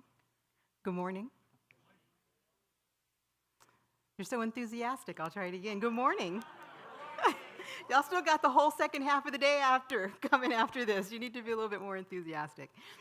I'm really so pleased to be here today, and thank you, Dr. Parker, for your comments. I wanted to just take a few minutes and remind us all that we're here because these issues are so very important. You know, it was 1992 in the spring, and I was a student at USC Law School. And many of us may know, because we've been talking about it recently, that in 1992 in the spring, South Central Los Angeles erupted in violence after a jury in Simi Valley found that the police officers who had beaten Rodney King essentially right before our eyes was not guilty of using excessive force. And I was on campus that day, actually studying for a constitutional law exam. And I couldn't go home because the freeways had been closed down. And so I was standing on top of a building at USC, and I was looking out over the city, and I could see the fires, and I could hear the sounds. And I asked myself, how is it that this happened? And why did it happen? And what did it mean for me as an African-American woman who was a first-generation college student who had gone to law school to figure out what she was going to do with herself? And I didn't know the answer to that question. And I spent a lot of time thinking about it. In that fall, I took a civil rights class, newly determined and focused to be a force for positive change in the world. And I learned about a lot of important things in that class. We talked about voting rights, and we talked about police abuse, and we talked about all kinds of things in there. And the one thing that really resonated with me was this issue of environmental justice. Back then, it was still new. People were still just figuring it out. But I had the good fortune to read this book. I think I have a prop. There it is. I need my props. It's like, oh. I had the good fortune to read this book, Dumping in Dixie, by Bob Bullard. And Bob Bullard is known to many of us as the father of the environmental justice movement. And in this book, I learned about things that I had never thought of. Where I was raised, I didn't grow up in an industrial area. I hadn't thought about how the environment impacted us. I had always thought about the environment as something that you got in your car and you drove to. It was off in the hills. It was a place that you go to relax, right, and unwind. Our family didn't do that kind of stuff, but I understood that people did that kind of thing. But what I started to think about in the context of environmental justice and thinking about what happened in the streets of Los Angeles in the spring of 1992 was I started to put together that the environment isn't something that you get in your car and you drive to. It's actually everywhere. And here, it looks much more like this. It's where people live. It's where we work. It's where we play, where we learn, where we worship. And this place here is our environment. And what Dr. Bullard's book opened my eyes to and allowed me to think about it in a way that I had never thought about before is the way that we experienced our environment was different, depending upon who we were and where we grew up. And that for reasons, whether intentional or unintentional, communities of color hosted what he called, locally undesirable land uses. Lulus, he called them. They would show up in people's communities. They would build communities around them. And what resonated to me about environmental justice was this notion that you could work as hard as you wanted to address issues like police abuse or voting rights or education, access to education. But where people lived would determine their ability to access those things, to use those things. If you live in a community where you're next to a secondary lead smelter, if you're in a community where they're using chemicals to extract oil from the community around you, if you're living in a community that's got a lot of air pollution, you are not able on any given day to get up and go to school. You may be exposed to things that impact the very ability of your brain to function. We saw in the video this morning Dr. Burke commenting. You can be a pregnant woman breathing in your home and breathe in particulate matter that goes from you to your fetus, impacting that fetus's brain. Born already a step back. So as I thought about these things, I felt a real passion for thinking about people's environment, not the thing that you drive to, but the thing that's here where we all are. So I could go on and on about the times that I've sued the South Coast and done other things and the different facilities that I've fought and the like, but I'm going to skip all of that, and I'm going to take us right back to today. Well, actually, I'm going to take us to Saturday. This is the Saturday LA Times. And the Saturday LA Times had this story about these 87 days in a row of poor air quality. And I'm not here to deny that things are better than they had been in the past. And I'm not here to deny that people have worked hard and money has been spent and effort has been poured into and communities have called for and agencies has answered to demands that the air be cleaned up. That's not what I'm saying. But here's what I am saying.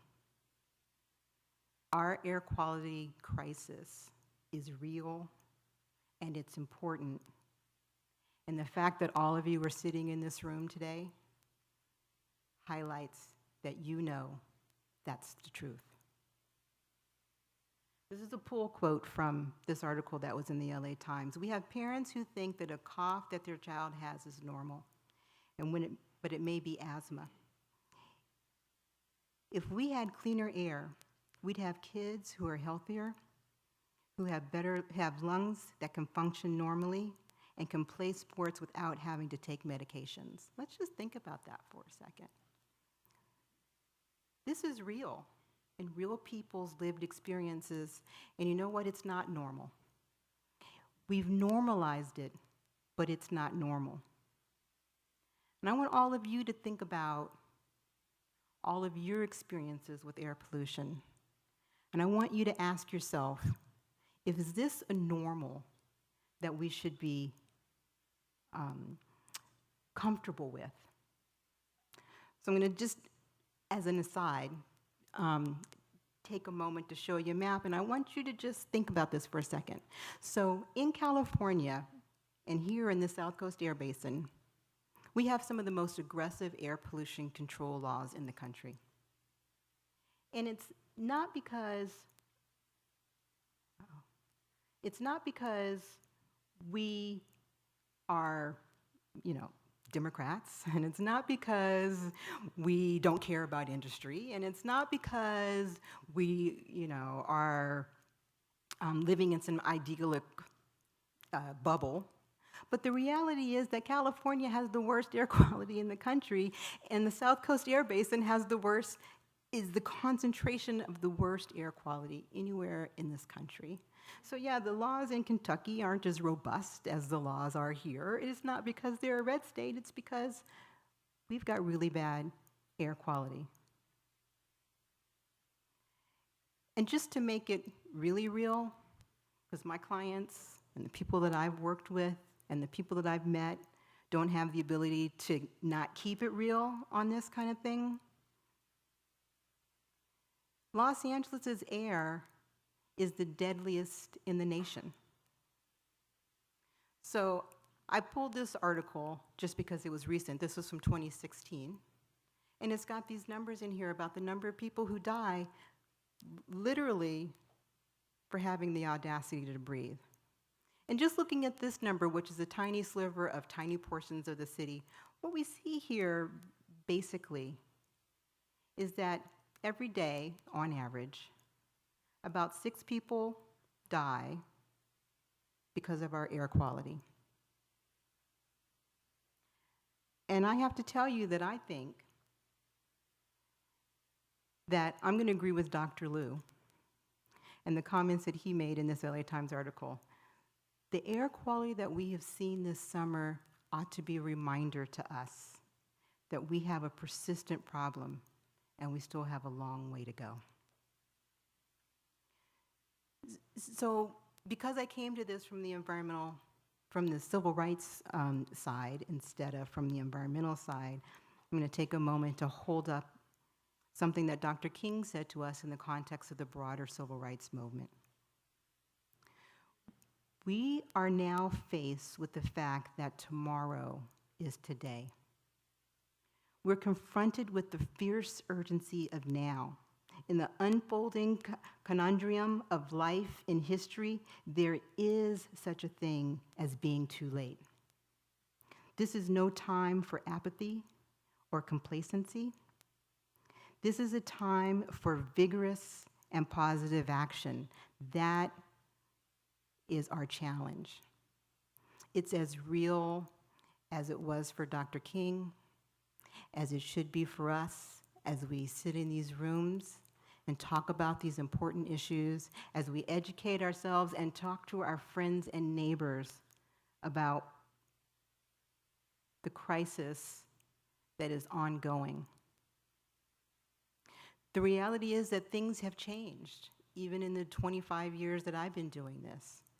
We've got options to make things better, and because people's lives depend on us doing everything that we can, we need to embrace those options. We need to be prepared to take bold action. And it's not just to call on the agencies, and it's not just to call on the on elected officials. It's a call on each one of us to keep it grounded, to keep it real, and to stay focused.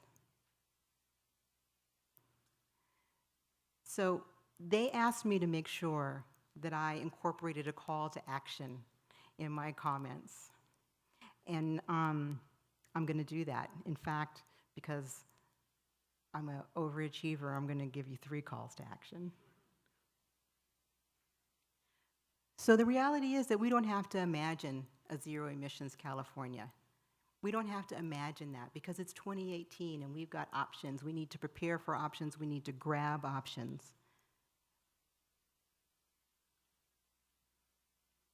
I'm going to tell you 3 things you can do to make a difference. We can transition to zero emissions energy.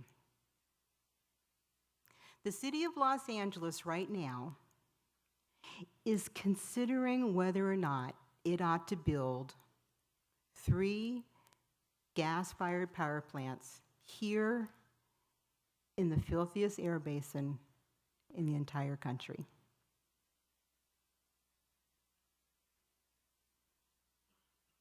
We should be telling the city of Los Angeles that we don't want a transition to clean energy.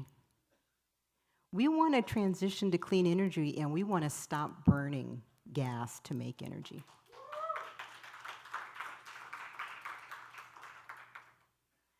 So I'm part of an effort with colleagues from around the air basin who are working not only to move us to clean energy, but to say we need to stop doing the bad things that we used to do.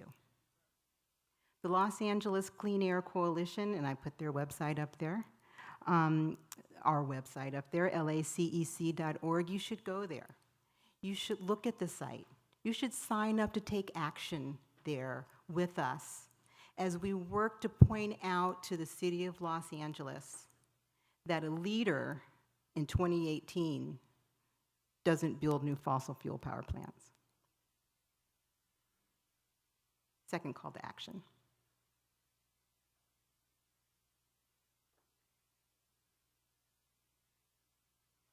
There it is. Transition to zero emissions, bus, trucks, cars, everything. Basically, I'm part of a program that believes that we should be electrifying everything and moving it all to clean energy. And as we talked about earlier today, the transportation sector in the South Coast Air Basin has tremendous impacts on all of our health. Luckily for you,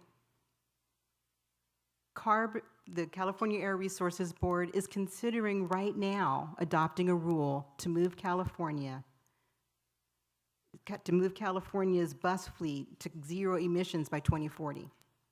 They need to hear from us that this is a priority for us because we understand that it's important, and I'm going to give you a direct action that you can take in a second.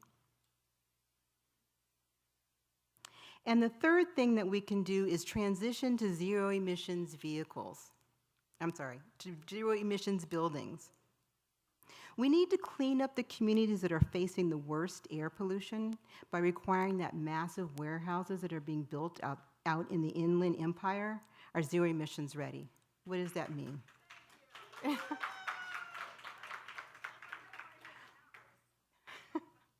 So what does that mean? We're building lots of warehousing because I, and probably many of you, love the convenience of shopping online. We've got things coming in from all over. They end up in the logistics system that's bringing lots of air pollution along with it. The South Coast Air Quality Management District is working on a rule. They call it their indirect sources rule. And they're working on a rule that requires these warehouses to be built so that they're zero emissions ready. What is zero emissions ready? Put some solar panels on your warehouse. It's 2018, for Christ's sakes. But make the building so that it is zero emission truck friendly. Build it so that you can plug in the trucks that we know are coming, the zero emissions truck that we know we need to have. We can't get from where we are to where we need to be tomorrow.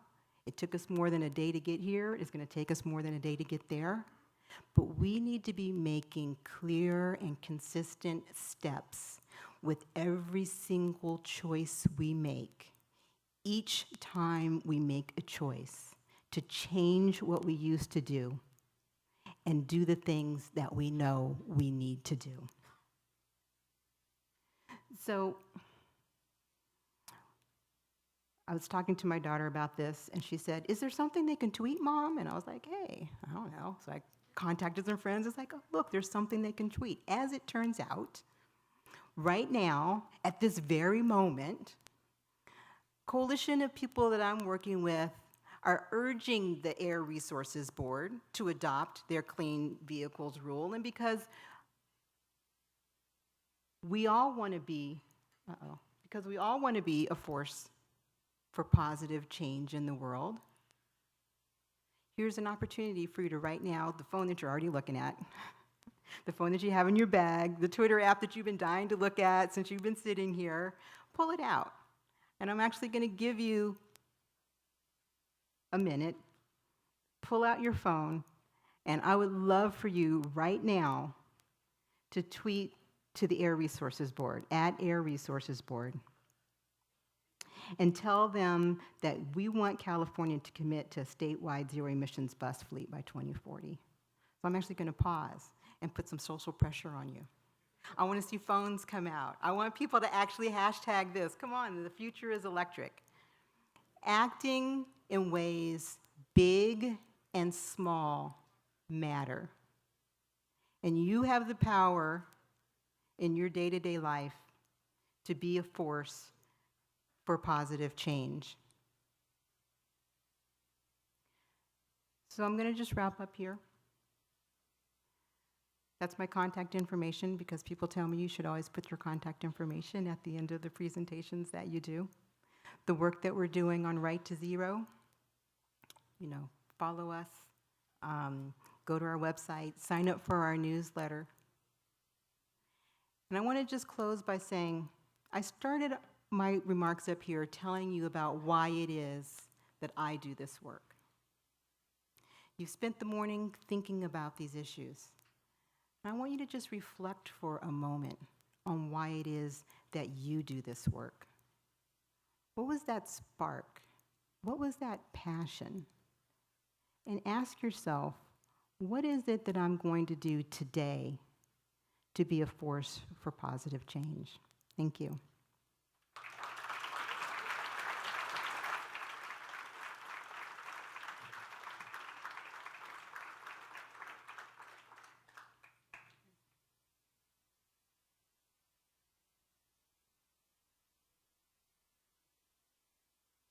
So I have question and answer time. So if there's anybody that has a question, I don't know, I could talk about anything. So back here? In Glendale, there's a proposed natural gas plant, Grayson. Do you have a status on that? Actually, I do have a status on that. I have been working along with my colleague Byron Chan, who is also at Earth Justice, who's sitting out here. We have been working with the community there in Glendale in that effort to stop that plant from going forward.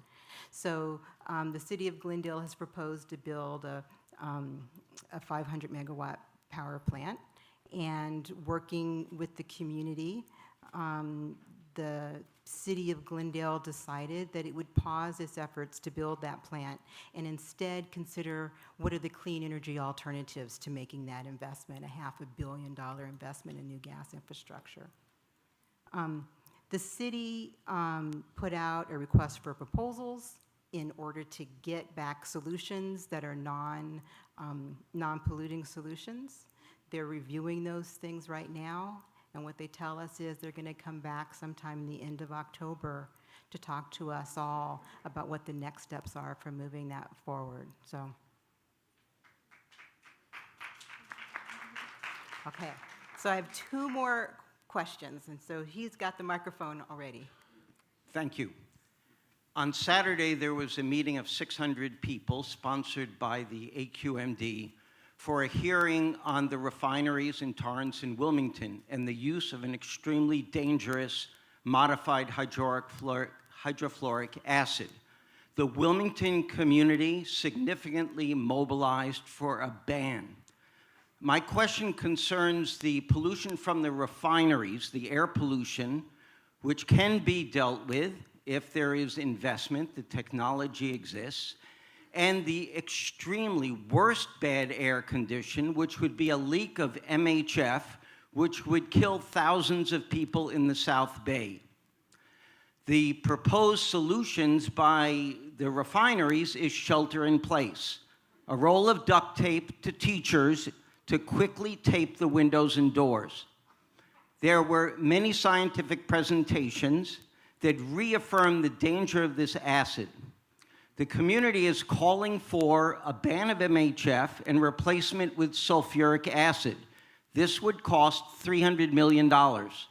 This refinery is super profitable, providing the airport with its aviation fuel, and acknowledge that it makes $7 million revenue on each employee at the refinery. This is a Valero refinery and the PBF one that they bought after the accident in 2015 when Mobil owned it, where there was a near miss of a piece of sheet metal that almost hit a tank of 50,000 pounds of MHF. Do you have a question? Yes. What is Earth Justice doing around this issue, and can you help us in the Torrance Refinery Action Alliance? And I make this appeal to everyone here. This is an issue with a kill zone of 6 miles. Thank you. So let me take this in 2 quick parts. I have not been working on that refinery project, and there are people in this room who are. I suspect you probably know many of them. I think that one of the things that happens as we transition to a zero emissions future is fundamentally changing the way that we make and use energy. And that includes not having to have refineries anymore to refine fossil fuels into transportation fuels. It's part of our future, and so I appreciate your work raising up these issues and being on the front line and calling for these changes. What's Earth Justice doing? I'm honored to say that I have colleagues who are in our DC office who are working on things like the chemical disaster rules and the refinery rules, making sure that we have the strongest possible rules available at the national level to make sure that we're setting out standards and holding people accountable. And at the local level, I know that the district's been working on modified HF, and, you know, not that they care about what I think about it, but I think it ought to be banned. But I'm not part of that process, and so we'll see how it unfolds. So thank you for your work. Thank you for your passion. And I hope that the South Coast will take this opportunity to implement that ban. I think we have, do we still have time for one last question? Was there, okay.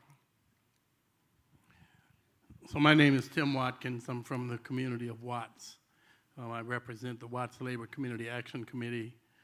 And my question is, since we've discovered where the source of many of the toxins and pollutants are in our community, we've documented them, we've done the geotesting and so on and so forth, and presented that to the agencies, HACLA, AQMD, you name it, DTSC, Cal EPA, the federal EPA, and nothing has been done to even begin cleaning up where we've clearly identified highly actionable levels.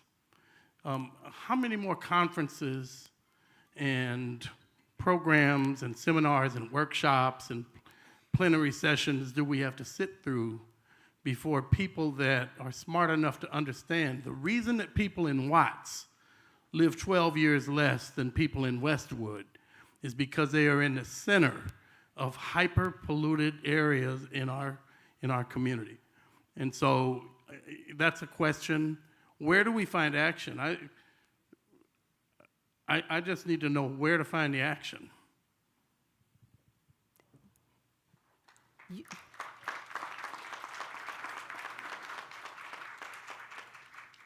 I want to thank you for your work and for your raising that up in this room. It's the center of what it is that we're doing, is to have the ability for communities to understand and speak their truth. And so thank you for doing that here. You know, one of the things that we have to really guard against is exchanging effort for action. My grandmother used to tell me that just doing anything isn't the same thing as doing something. We've got to do things that actually change real people's lived experiences. Collecting this data is important. Having monitoring systems is important. But having communities have the ability to monitor their own communities and raise their own voices about the things that they want to see happen is more important than all of that. Dr. Parker asked, I think, a really important question. What happens to all of that data? And what I hope is what's happening to all that data is that communities like yours are collecting it and seeing the pattern and putting together the dots and then going to the agencies. And then you've done your part. You need to stay there. You need to stay focused, and you need to keep pushing. And then to my friends and colleagues that work in these agencies, we got to be prepared for bold action. We got to take the hard next step. We got to push back and say, I know it's going to cost you a lot of money, but what's the value of a person's life? How do you even put those in the same calculus?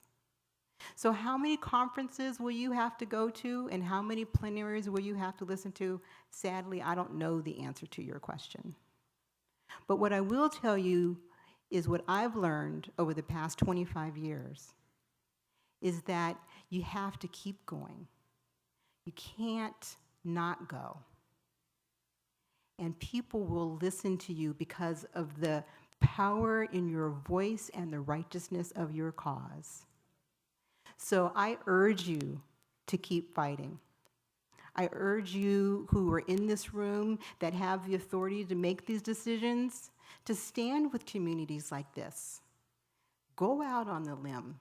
Don't just do what's politically acceptable, do what's required to make real change in real people's lived experiences.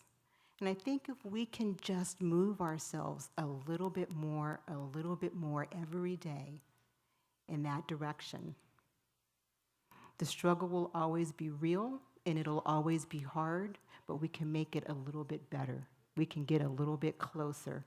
We can make things a little bit more right. So I don't know if that truly answers your question, but there we go. So thank you so much for being here today. Thank you so much for what each and every one of you do, and thank you so much for what each and every one of you are going to do when you leave this room.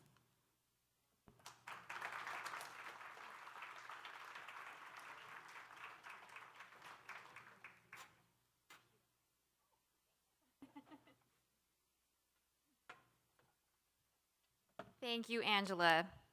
Your journey is truly an inspiration, and thank you for all you do for us and all of our communities. I love all of your calls to action as well. As many of you know, South Coast SCAQMD is the air pollution control agency for all of Orange County and the urban portions of Los Angeles, Riverside, and San Bernardino counties. This area is the second most populated urban area in the United States and one of the smoggiest. About 20% of air pollution comes from stationary sources such as power plants and gas stations. The other approximate 80% of air pollution comes from mobile sources, mainly heavy-duty trucks, but also construction equipment, ships, and trains. Our next segment of the program is entitled Green Transportation and Beyond, and we'll discuss mobile source technologies that are improving air quality and making an impact on our local communities. I'd like to invite the moderator and panelists for this session to please take your seats on the stage.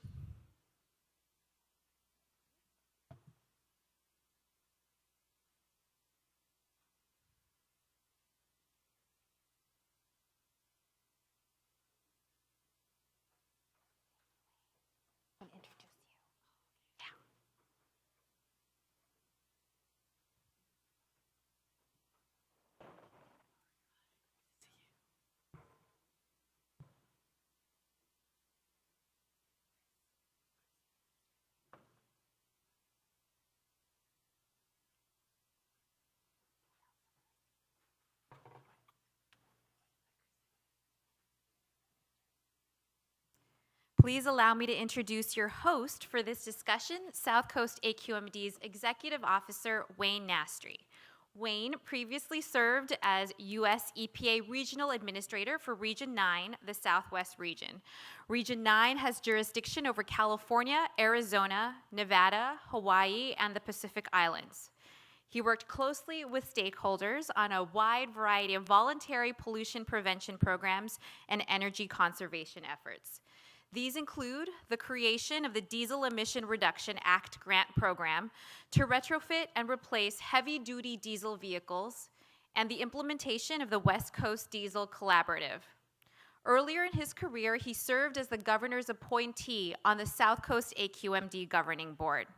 He has also worked in the private sector for various environmental and regulatory consulting firms. Please welcome your host, Wayne Nastry.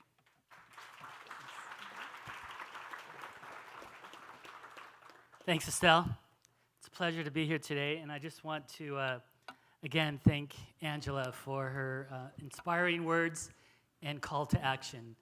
And I think that if there's anything that we take from this conference is that each and every one of us are empowered today to do something.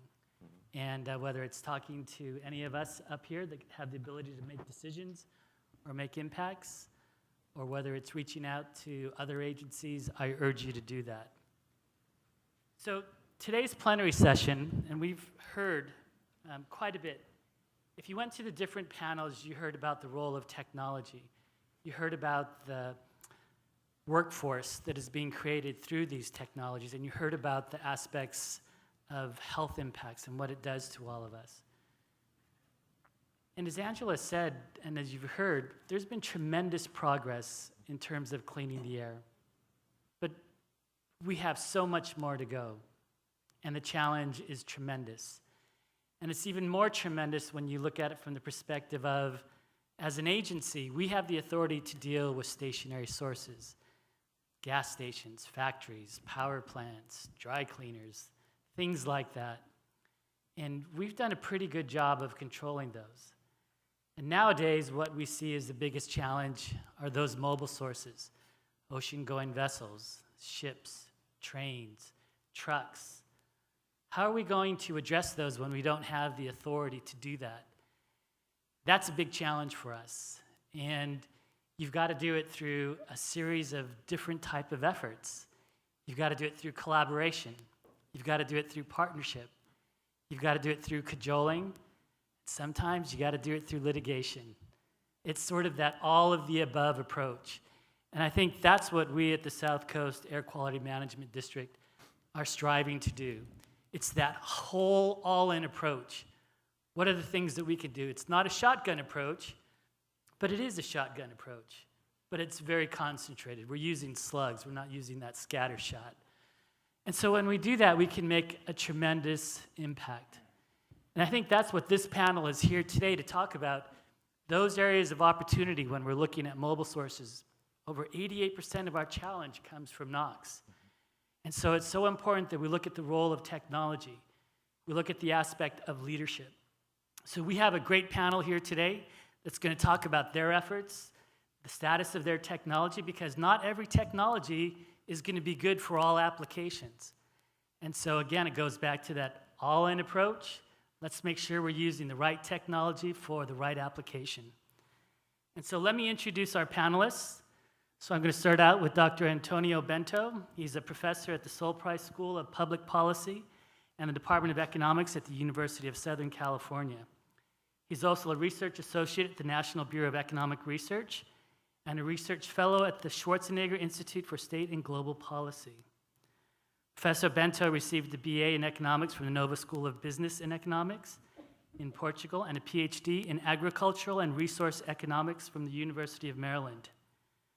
He's written topics related to the effectiveness of policies that promote the expansion of biofuels, renewable energy, and the diffusion of cleaner technologies. Let me also introduce Emmanuel Chris Sleiben. He is LA Metro's Executive Officer for Environmental Compliance and Sustainability. Chris oversees LA Metro's internationally recognized environmental sustainability and energy initiatives.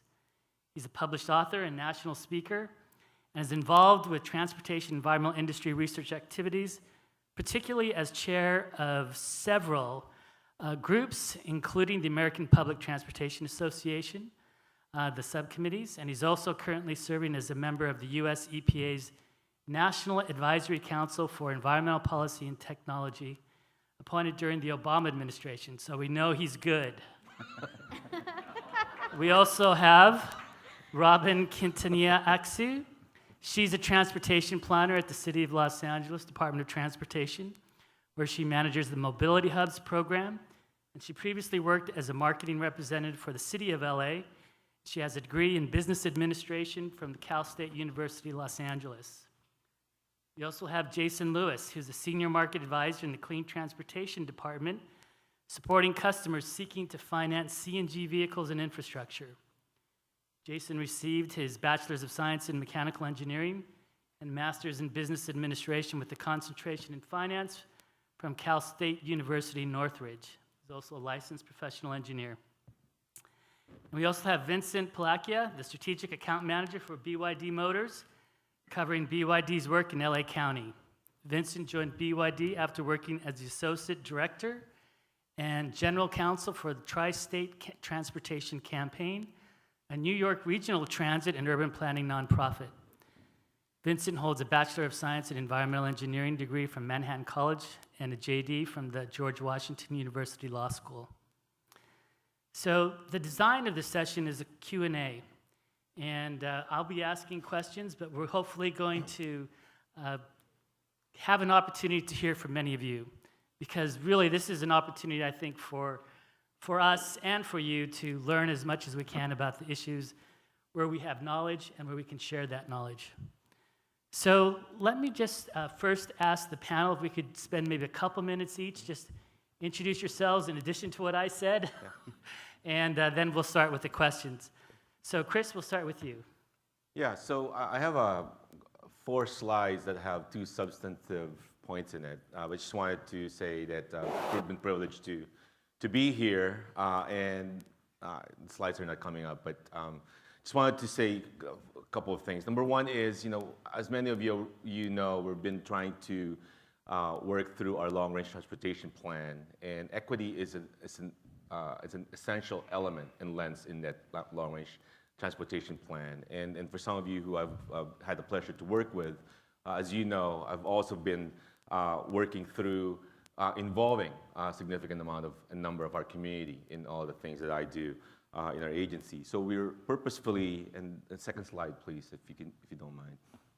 That's what I'm talking about right now. And the second part of that is we're immersing ourselves in our communities. In the slide, that's the second bullet on the lower bottom. We're essentially working through investments in community solar, introducing these kinds of technologies in communities where, if not for Metro's investments on community solar, for example, none of these would be known in that community.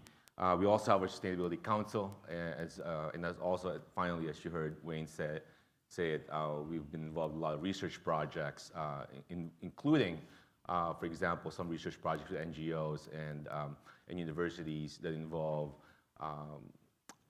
climate change, involve heat stress, and those kinds of things. The next one I wanted to mention, and we'll probably hear from some of our speakers here today as well, is that In addition to our commitment to zero emissions buses for in 2030, our path towards that is really using technology, particularly biomethane and low NOx engines, to get to our near zero emissions as possible while we're transitioning to a zero emissions future. And the last one, as you all know, thank you so much for those who support Measure M. We have been building a $140 billion infrastructure program here in LA. And happy to note that since 2012, all of our construction equipment are the cleanest construction equipment that you could think of. And this is impactful, beneficial to the communities that we actually build these infrastructures in. And it's bringing in a lot of significant health benefits. And we measured that at least last year at the bare minimum of about $400,000 of avoided healthcare costs. The last set of slides I have here, include, again, our zero emissions commitment by 2030. We plan to put in about up to 2,300 buses into our system. That's the number of buses we have. We already initiated up to about 100 of those. We've bought about a few BYD buses, and we've been testing them. And then we're also looking at training a lot of the people in our communities. We want our communities to not only know what we're trying to do, but we want them through the technologies, through the training that we're offering, through the workshops that we're offering. We want them to be aware and be involved in our process. In terms of green procurement, we not only are looking at the big infrastructure projects, we're going down to the commodities level. We're changing the different commodities that we're bringing into the agency to make those as green as possible. And then last but not the least, we have a climate action plan that's been in place for many years now. We're consistently updating that. We're going to the community for input to forums like this one in the very near future to ask for your input. So with that, I just wanted to give you a flavor of what we're trying to do. I'll be happy to answer any more questions later on, but thanks, Wayne, for the opportunity again. Thanks, Chris. Vincent. Thank you. So as Wayne mentioned, I come to BYD with a background in transportation and urban planning work, advocacy. I actually accidentally happened into environmental justice working in the Bronx in New York, which is surprisingly similar to the South Bay in terms of the impacts, highways, trucks, just all sorts of different types of undesirable development that was forced on those communities. And coming to BYD, I really was excited about the opportunity of working on the two areas we're focusing on in the US, which is trucks and buses. And you know, they check a lot of boxes in terms of not just environmental justice, but also economic justice, social justice in terms of safety, road safety. So basically what BYD is working on is electrifying the trucks that are calling the ports, any of the refuse trucks. We do yard trucks, we're working on top handlers, and then also buses. And buses in particular are really a social justice, environmental justice, economic justice type of issue, because the more people we can put on the bus, the more efficiently we can use our space. And the more efficiently we can use our space, the faster we can move the people that use the bus. And the people who use the bus tend to be economically disadvantaged, people of color. So I was excited about the opportunity to come to BYD to work on these issues, because they're critically important issues that are overburdening the community. I don't have to tell you anything you don't already know. That's why we're here in the first place. But it's an exciting opportunity, and I'm looking forward to participating in cleaning the air in the region. Thanks, Vincent. Jason. Good afternoon. First of all, I want to thank the South Coast Air Quality Management District for the opportunity to be a part of the panel. A little more about me. So I'm a native Southern Californian. I've done all my schooling here, done all my college here. I've actually had a footprint in my life in both of those really nasty colors on the maps in San Joaquin Valley and the South Coast. And I came to clean transportation about a year ago after getting my finance degree. I spent nearly half a decade in energy efficiency, so my recent part of my career has been primarily in cleaning up our environment. And I want to say on behalf of SoCal Gas, we're here to say that we are here as not to pit natural gas against other fuels, but really talk about what is clean versus what is dirty.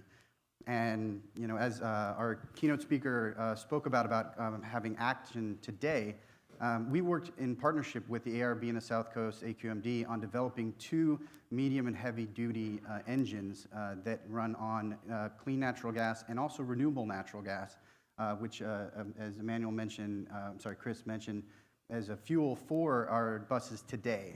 Renewable natural gas can be a carbon negative fuel, and renewable natural gas can also be used to produce carbon negative hydrogen. And we are here to work on both today's solutions as well as the future solutions, which include the other zero-emission vehicle, which is hydrogen, and using hydrogen in both to decarbonize our pipelines and our existing infrastructure, but also as a fuel for the future of our industry and our transportation here in Southern California. And we're here to support all industries to clean the air and for the future of pure battery electric for certain trips, and then in your local trips for heavy-duty trucks, clean natural gas, and for the future long-distance trips, hydrogen as well as liquefied natural gas for our rail. And we're here to support all of the clean solutions for all of our mobile source pollution sources here in Southern California. Thanks, Jason. Dr. Bento. Okay, well, thank you very much for including me in the panel. I want to start by saying that I'm relatively new to California. I have joined USC recently after being in the faculty at Cornell University for 10 years. And I joined USC precisely because the university now has hopes to actually become a major player in sustainability in the region. And we are in the process of launching our new Center for Sustainability Solutions, which focus will be, of course, on the largest urban environmental challenges in the region. And so, not surprisingly, transportation is going to be a key area of work. And what the center will be doing is essentially break the silos that we have in the university by figuring out ways of bringing interdisciplinary groups together to work with folks like yourself in solving many of these challenges. I myself am trained as an economist, and so from that perspective, I want to use my opening remarks to share with you 3 very important thoughts. And in doing that, I'm going to rely a lot on the work that I particularly have done on climate change policy, and in particular to the transportation sector for the past 10 years. The first one is that while we are here in a sense celebrating all the accomplishments that the region has done in reducing air pollution, but also highlighting some of the challenges that we have, we are faced with a federal administration that is, in a sense, attacking directly our state. I have found myself in the past few weeks in the national press for all the wrong reasons, because in 2016, when the Obama administration conducted the midterm review for the fuel economy standards, I was one of the academics that provided technical support. And in fact, much of my work has been precisely to evaluate the effectiveness of those standards. So one of the things that my center has actually been doing at the moment is to conduct a rapid assessment by putting together all the prominent scholars across the country that have worked in the area to respond to what CARB chairwoman Mary Nichols a few days ago called the SAVE rule, an incongruously named SAVE rule. This proposal for the rollback of the standards is, as the New York Times quoting me, there is no way to defend because it's basically scientifically flawed. But the reason why I'm opening my statements with that is because there is one aspect in the proposed rule that I wish we talk a little bit here, which is the waiver that California historically has had to regulate emissions from mobile sources, partly because of all its historical issues related to smog. And so as we talk about technologies, I think we need to be quite sensitive to the fact that depending on how this not so safe rule moves forward, this could actually create additional challenges from us. So very much like the keynote speaker, in the spirit of call for action, I want to actually plug in here a small call for action, which is all of you in your communities should use the opportunity for the commenting period to actually document very well the link between all the air pollution problems that you have in transportation, to highlight that a rollback of these standards essentially means going back in air pollution. Now, the second comment I want to make is that this is a panel on technology, and as I think it has become very clear, I'm not a technology expert, I'm a public policy expert. If I tackle the challenge of reducing emissions, very much like what the moderator said, I see technology as one of many options available to policymakers to address the problem. And I think the issue that we have not as a group come together in a certain agreement is the realization that even when we look at greenhouse gas emissions for California, even though overall greenhouse gas emissions are dropping, greenhouse gas emissions from transportation are actually going up. This is not because we have not made improvements in technology. This is because in any growing society, we have more cars on the road. China is facing the exact same problem. So it seems to me that as we talk about solutions, we need to couple technology to a series of policies that actually also tackle the number of vehicles that we have on the road. So Measure M, some of the speakers already alluded to that, is a step in that direction because it will obviously create incentives for people to drive less and potentially move into public transit. But as an economist, maybe I'm not going to be very popular in this room, I also believe that we have to start collectively embracing the idea that part of the reason why we have so much driving is because each of us on our daily journey do not account for the social cost we impose on everybody else. Economists have a solution to that problem, which is pricing congestion. It seems to me that until we figure out pricing mechanisms with these technologies, we may end up being somewhat frustrated with how far we get. My final remark, and then I stop, is just to realize that we certainly have a lot of positive stories to tell on technology, but again, as a policy scholar, it is the affordability of the technology that is going to become the major barrier in implementation. And so here, I am particularly thrilled to see California Air Resources Board and SCAQMD thinking very careful about a series of incentives. And as a policy scholar, I'm very much looking forward to partner with them to study those incentives so that the technologies actually penetrate the marketplace, and actually more important, to make sure that our vulnerable communities actually have an opportunity to experience the benefits of those technologies. Thank you. Thank you.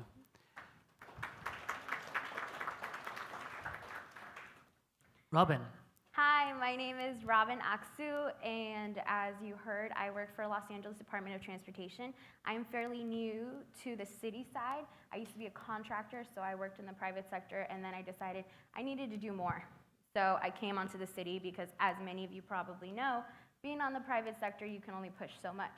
So I want to start off with the question, how many people drove here today? Don't be shy. Oh, no. I'm just kidding. I wanted to start it like that.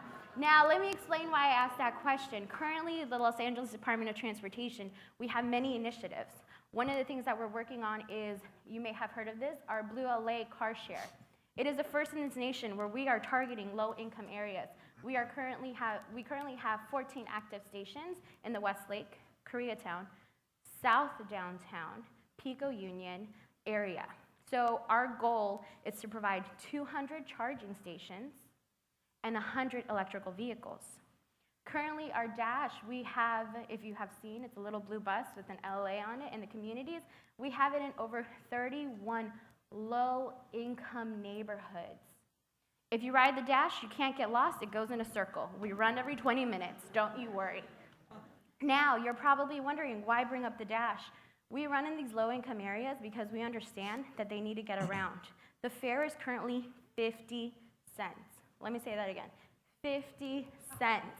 If you use your tap card, it's 35 cents. If you are a senior, it is a quarter. If you use your tap card and you're a senior, 15 cents. It's like free. So we currently have 4 electric buses in our Dash downtown, Route A, that you can go ahead and see. And we are committed, as well as Metro, to go fully electric by 2030. And that is an initiative from Mayor Garcetti. We are currently in the process of procuring new buses because bus lifespans are only for 12 years. And so our goal, knock on wood, by 2030, we will have 350 electric buses out there. Not only are they electric, but we also offer free Wi-Fi on all of our buses because we understand that these are low-income areas and everyone should be able to have Wi-Fi available. So those are a couple of them. I'm going to just skim through. We are also partners with Metro on Metro Bikes. So we launched this initiative in 2016 in downtown LA with 61 stations and 700 bikes. During phase 2, we had 120 stations and 1,400 bikes, and we're not stopping yet. We want that seamless connection.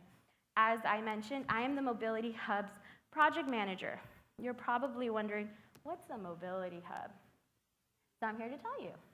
We are bringing every mode of transportation to locations. We have selected 13 locations off of Red Line stations that we are going to bring you every single mode. We are tired, we're Angelinos, let's be realistic. If it's over 74 degrees, we don't want to walk, we're going to get sweaty. If it's under 70 degrees, it's cold. I get it. Many of you probably didn't take public transportation because you didn't know how to get here. And that's what we're working on. We're going to be releasing an RFP, request for proposals, in case any of you are interested, by the end of this year. And we are looking to bring 13 mobility hubs. And the way we say it is, if you've seen the movie A Field of Dreams, if you build it, they will come. We are building the infrastructure and the playing field to bring every mode to your fingertips, because we're also working on an application, technology plug, and a website and a kiosk, so you no longer have to worry about that. You don't have to download 5 different apps to get around Los Angeles. We're Los Angeles. We should all be on one app, and that is our goal. And my last plug, today we launched a partnership with Lyft, Blue LA, Metro Bikes, where we are asking people to apply. It's called ditchwithlyft.com/LA. 100 participants will be randomly selected, and for 30 days, you will have a $300 credit to Lyft. You have to use Lyft Line. An easy transit pass, which means you can go on any transit system in LA County. A Metro bike share pass for a month, $100 credit to Zipcar, and $100 credit to Blue LA. We want to show Angelinos that yes, you can get around LA and use our systems. Ooh, we're putting them out there. And so hopefully next year, when we ask that question, less people will raise their hands. Thank you for having me.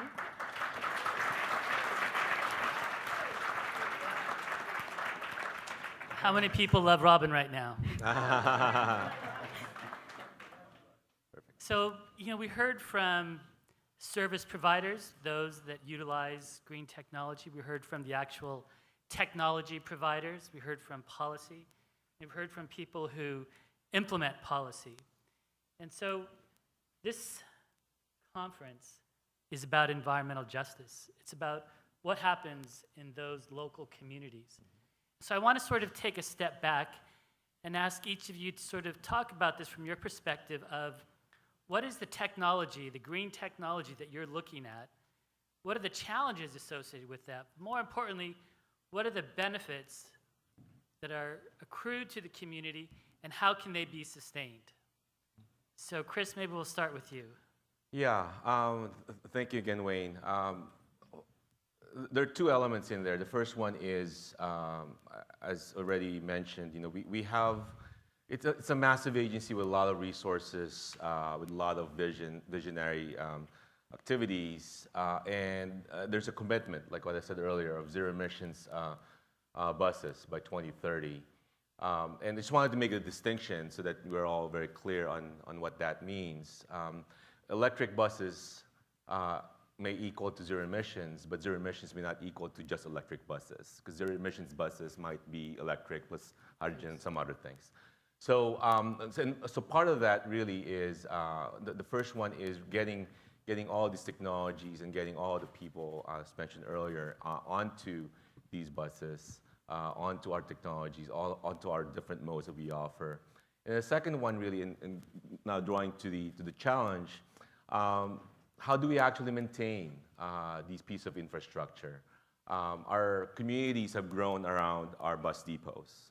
We can't expand anymore in those bus depots. And so when and plus at the same time, we've spent millions and millions of dollars converting many of our diesel buses to natural gas, to what it is right now. And then if you could appreciate the challenge, but that we have 2,300 buses, natural gas buses, that we're using renewable natural gas in this transition period, and now our commitment to zero emissions buses, to not only change out the technology associated with fueling those buses now with electrons, but at the same time maintaining those buses with these newer, with this newer fuel. And then the other portion of that, which some of you might have talked about in your breakout sessions, is the workforce development associated with that. There's a lot of conversation about getting into the newer technology and into newer workforce skills associated with the technology. But how about our mechanics, for example, who are used to fixing these buses that are now using natural gas, and in the transition of that workforce into the newer technology, and given the fact that a lot of the people who are associated and are involved with this process are also retiring, so that's another factor that we're considering. And then the last piece there that I just wanted to mention, which is also a challenge, is that at this point in time in our age, we are seeing an explosion of technology. I just want to emphasize that point. We're seeing an explosion of technology. At the back of our minds in planning for the $140 billion infrastructure program that we're developing is how is our bus infrastructure and our rail infrastructure going to remain relevant, given the fact that we have all of these different modes of transportation, whether it's scooter, whether it's bikes, and all sorts of different other modes of transportation. How do we become relevant in this explosion of technology, not only in transportation, but in other things that are associated with transportation? Chris, maybe I could just ask you a quick follow-up on that. Autonomous vehicles. You know, people say these are great devices. Yeah. People be able to have them drive right up to them. Yeah. But it also leads to congestion, perhaps. How do you sort of anticipate the autonomous vehicles and its impact on your ridership and your services? Yeah, and thank you for asking that one. We've thought about that as well in the agency, and it's like what Wayne said. You know, we as Angelinos would love to go from, and we as Metro would love to bring you from your door to the next point, at the door to the next point B. But autonomous vehicles might be, to some people, think that that's a panacea and that's a solution. But as long as there's congestion in the road, it's congestion, but it's just cleaner congestion, cleaner emissions congestion. It's something that we need to think about. It's something that we need to consider. One of our speakers mentioned it earlier. We need to free up our roads, right? And as long as those buses are stuck in traffic, in terms of an autonomous vehicle road, yes, there might be order in those lanes, but we're still stuck in traffic. So. Well, at least if you are stuck in traffic, you're not breathing those diesel fumes. So I guess that's one of the big benefits. Yeah. Vincent, when as a manufacturer of electric vehicles, buses, trucks. You have a tremendous challenge. How do you sort of foresee the role of battery electric vehicles with regards to the whole array of transportation, whether it's drayage, whether it's last mile delivery, whether it's transit? How do you see all of that coming together? And more specifically, how do you see that coming together in a way that benefits the local communities? Thank you. Well, I would say take your question in three parts. You could kind of cut up what we're doing right now into three areas, like you mentioned. One would be goods movement, one would be refuse collection, and one would be people movement. And so in terms of goods movement, we have drayage and yard trucks. So yard truck moves the boxes at the yard. The drayage truck takes the box off the yard and moves it to some transfer facility or something else. Our refuse collection obviously works in the neighborhood, picking up the trash at everyone's house and from commercial buildings, and then the buses move the people in the communities. So in terms of how it impacts the community, we're working with the customers to find the customers that our technology can meet their duty cycles. And so our yard tractors are already operating. We're seeing success with those. Our drayage tractors similarly are operating, and those are the ones that you're going to be seeing on the highway. Those are the ones that are emitting so much pollution into the community. Refuse trucks, we are already rolling out a few, and we are looking at more opportunity. And then buses, we have a bunch of buses out, and Chris mentioned we have some work that we're doing with LA Metro. And to kind of meet your autonomous question and the efficiency question is the bus is really the most efficient way to move people. And it has the added benefit of reducing per capita emissions, and then if you have people on an electric bus, it's 0 per capita. It also frees up space to have more buses move people around, and that's when you start to see multi-layer benefits in terms of not only environmental justice, but also economic justice. Thanks, Vincent.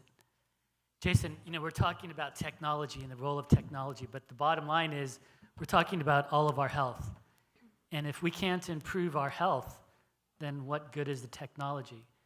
And then the second aspect of if we can't improve our health, if I can't improve it today, tomorrow, next week, this year, when can I improve it, right? And so it's a question of deployment. And maybe you could talk about the challenges that you see with all of the technologies with regards to deployment and realization of benefits. Thanks, Wayne. Yeah, so for folks who aren't chemistry experts, when we talk about smog, smog comes from ozone. Ozone comes from NOx. NOx comes from combustion. SoCalGas is happy to have been partnered with the low NOx engines I mentioned earlier. And if you don't know what low NOx means, so your average 2010 compliant diesel, which there aren't that many on the road today, but if they bought a new truck, the low NOx is 90% cleaner than existing diesel. So what that means is that every time a diesel truck is replaced with a low NOx CNG engine, you're getting 90% less than if they replace a newer. Not the truck they got rid of, but the truck they would have purchased otherwise. And so that's a big deal. And in terms of local air pollution, in terms of carbon reduction, a drop in fuel that comes from renewable natural gas, which comes from natural sources. So I know it's after lunch, but who here likes milk and cheese? Everybody, right? So we love our cows in California. Milk and cheese is not the only byproduct of cows. There's another byproduct. And there's something we can do with that byproduct. We can take that California cow byproduct and we can turn it into a drop-in fuel called renewable natural gas. When that is done in these new engines, you're reducing your carbon emissions by 80%. And this is a fuel that does not need to be transformed once it is made into a pipeline quality at the local producer and put into the pipeline. So today, you can get a 90% cleaner by NOx and an 80% cleaner with a renewable natural gas contract tractor trailer that can be on the road replacing the diesel equivalent in terms of range and in terms of duty cycle. And we think that this is a great opportunity because, as we saw earlier, 80% of our local air emissions on the mobile side, or is the mobile side. Of that, more than half of those emissions are medium and heavy duty. So we need to replace the dirty diesels, get them off the road. And RNG combined with the low-NOx engine is one of the most affordable means of doing so. These trucks are 50% more expensive than a traditional diesel. And as Antonio mentioned earlier, the incentives are what we're using to get that. We're trying to make it so that when our folks that drive the trucks, when they want to keep their job because they have a truck that is no longer compliant, they can go out there and they can purchase a vehicle that is not producing the negative emissions that we're all associating with our health here in Southern California, especially at the ports and in our valleys. But they can do so at an economic basis that will keep those trucks moving. So as our plenary speaker mentioned, we all love shopping online. So to keep those trucks moving from the ports to the distribution centers in the Inland Empire, which, as we heard in some earlier sessions, is negatively impacted a lot by some of the air pollution. These trucks are available today, they're affordable, and we understand that it is not going to take one solution, that this is one of the solutions that we can employ here in California that is going to clean our air. And we can do it with a California technology. As I mentioned, our California cows, a statistic from UC Davis and the US EPA in a study, today with our diverted organics, meaning what we have readily available, we can displace 31% of diesel in California. That's before we go out of state and we try to get renewable natural gas, which is where we currently get the majority of our renewable natural gas today. So by making an investment in California, California jobs, California dairies, landfills, wastewater treatment plants, we can displace nearly a third of that. And I think that's a really powerful thing to be able to say when we're talking about reducing that last bit of pollution that we all experience today. Thanks, Jason. You know, from the Air Quality Management District perspective, we want the greatest reductions as soon as possible. Mm-hmm. So that's why we sort of look at it as the all-in approach. But as we take this all-in approach, we know that there are challenges associated with that. Each technology has a certain limitation. And perhaps, Dr. Bento, you could sort of speak to the policy challenges that we have in, again, sort of accelerating the pace of deployment of the various technologies.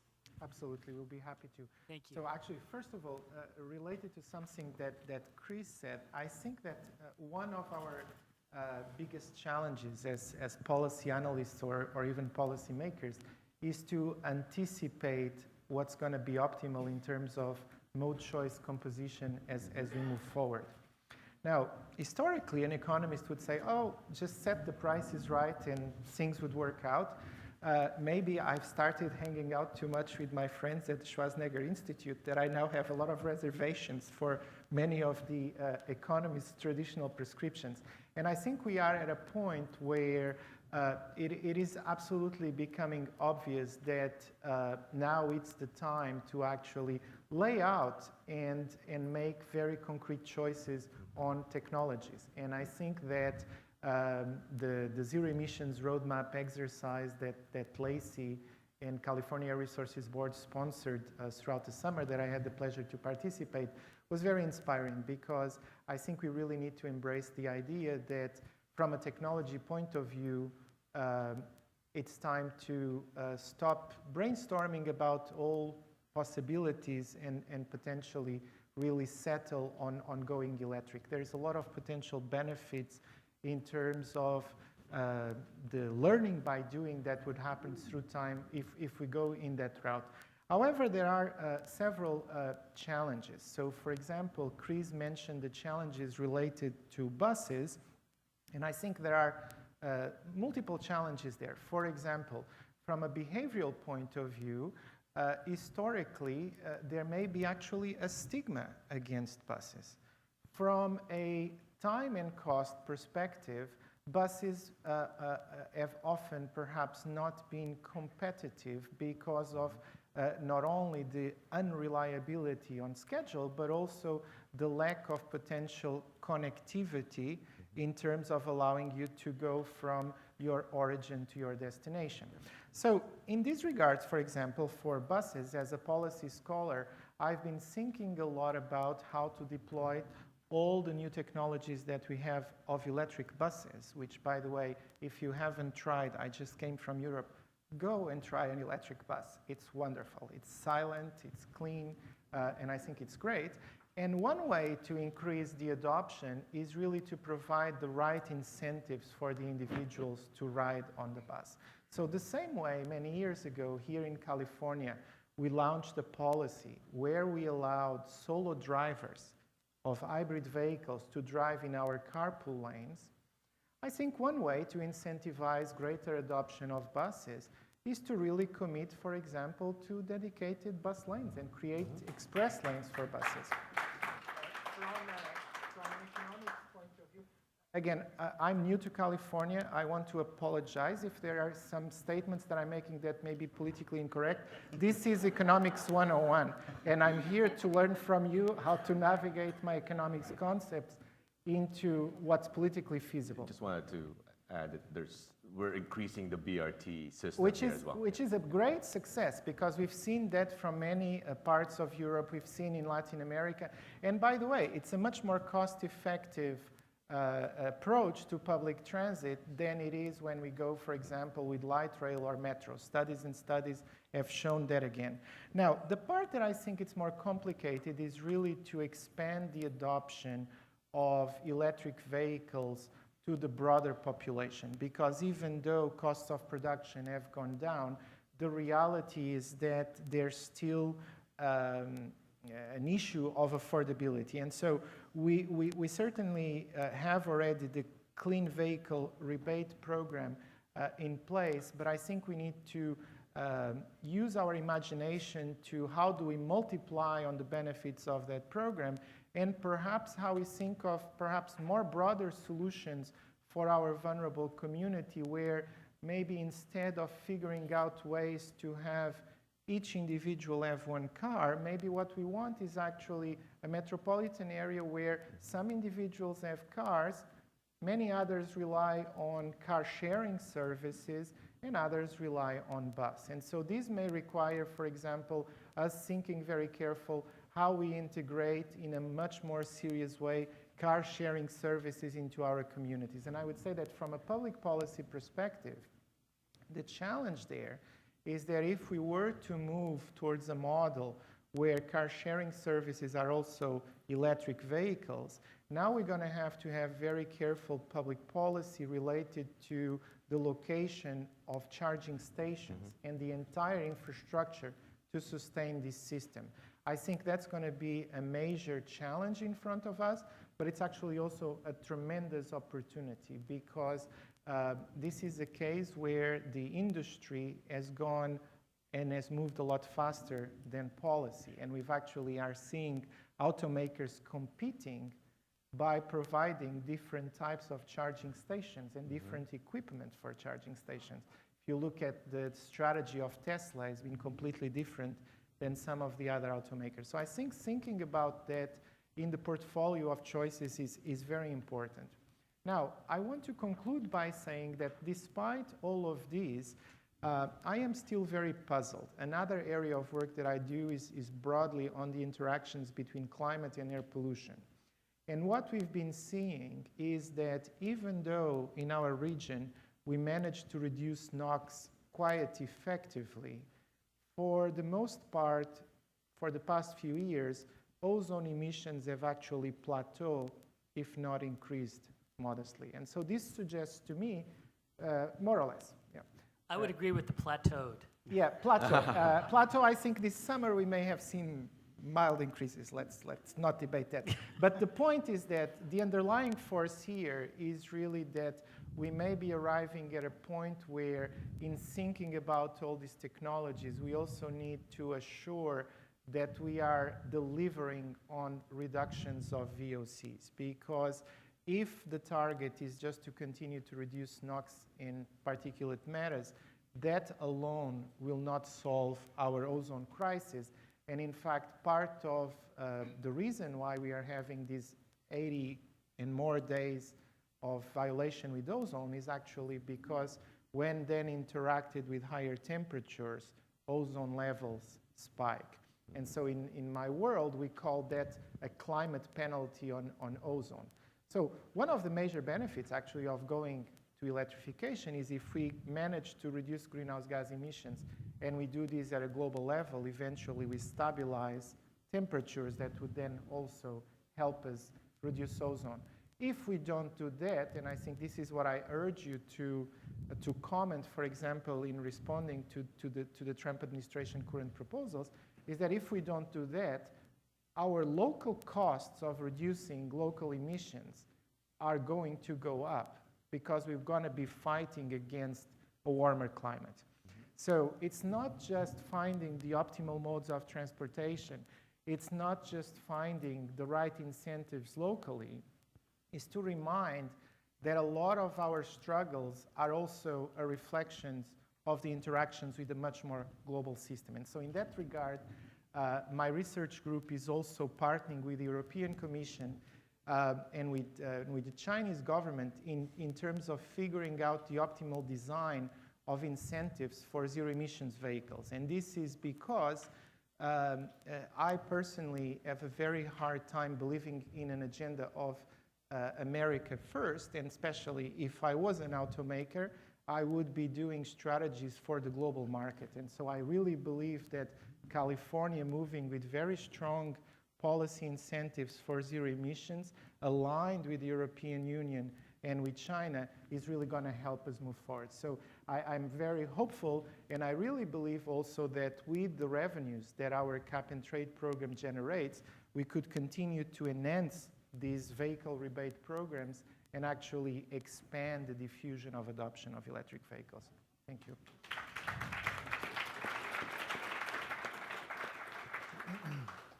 Thanks, Dr. Bento. I think you sort of highlight something that people who have lived here most of our lives, grown up in the United States, we have a tendency to think that we're the center of the universe. And as a result, all technology, and especially if you live in California, and doubly especially if you live in the Los Angeles region, everything comes from here, and if it doesn't come from here, it's not that good. But having said that, there are a lot of things that we're learning from Europe, for instance, from China. And I think it's important that we look at that with regards to some of the air quality impacts. You know, we at the district certainly share a lot of the concerns and have been looking quite closely at both the meteorological conditions, climate change impacts, and how they can affect our moving into attainment. And I could talk about this all day, but that's not what we're here for. What we're here for is talk about local impacts, local communities. And I think Robin gave a great example of a local program that's exciting, that really has the opportunity to still allow for transportation and mobility and do it in a clean way. The challenge, though, I ask of Robin is, how do we do it sustainably? And what are the challenges in terms of how can we overcome the short-term challenges, which oftentimes may be financial incentives? So Robin, from your perspective, what are some of the things that we can do to get the kind of programs that you're working on and make them long-term and sustainable? That's a question we ask ourselves all the time. Equity is a big, powerful word that we have here in Los Angeles. And the way we look at sustainability in anything is, of course, bringing electric vehicles to all communities. We're very proud that last year we partnered with Watts Rising, and we got a grant where we will be bringing 10 electric buses to Watts area. So that was a big win for us. And that's what we're looking for, are those kind of partnerships. We're looking at mobility hubs and bringing in all of these modes of transportation and making it readily available for people, because let's be real, we like things to be easy. So we're trying to make it as easy as possible. And with that in mind, community is the key thing. Los Angeles is blessed to have so many different communities, but without the community's buy-in, nothing is sustainable. Nothing will stay in the community. So we work closely with community members and community activists, and we acknowledge that we can come up with a kit of parts, but if it doesn't work for the community, then it's not going to stay sustainable. We don't want it to become like Brazil when the World Cup came, and now they just have all of these stadiums, and nothing's happening. Everything we do every day when we're in meetings, we think, where are we going? Who are the people there? And who can we work with? Because we're launching pilots, but our goal is to make these permanent, because we really want to get people out of the cars. We want people to try different modes. Ride a bike, enjoy fresh air, walk, use an electric vehicle. And that's what LADOT is working every single day. And that's why we look for partnerships. So thank you so much. I know we had to wrap it up, but, oh, 1 minute, yay. But that is something that we're always working towards. Bike share. Currently, we're working with Dockless. It's a hot word out there. And we're trying to see how can we bring these modes into Los Angeles, but at the same time, using technology, where we're asking them to open their APIs and share their information so that we can regulate it, which is a touchy subject with them. But we're trying to do that because safety of Angelenos, visitors, everyone in our community, because that's what it is. It's our community, that everyone is safe and everyone has options, and that you can get where you need to go anytime.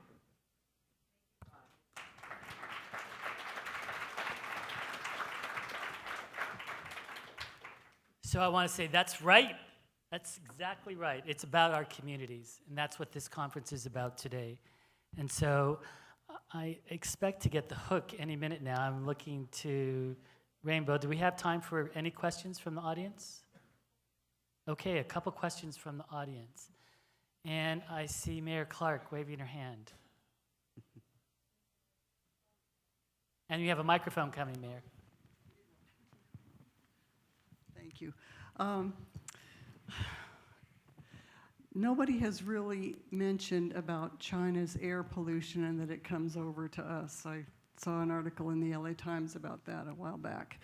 And one of the things, I chair the solid waste task force for the LA County, and silos, we're in silos, we need to work together. I don't know if people have followed, but the state legislature, cities have to reduce the amount of trash going to the landfills, okay? And so we wanted to be able to encourage conversion technologies that can take the recyclables, take the stuff, and make clean energy and other products. The state would not let us do that. As a result, all the recyclables are going over to China. Well, the China sword policy, has anybody heard about that? They're not taking it anymore unless it's absolutely clean.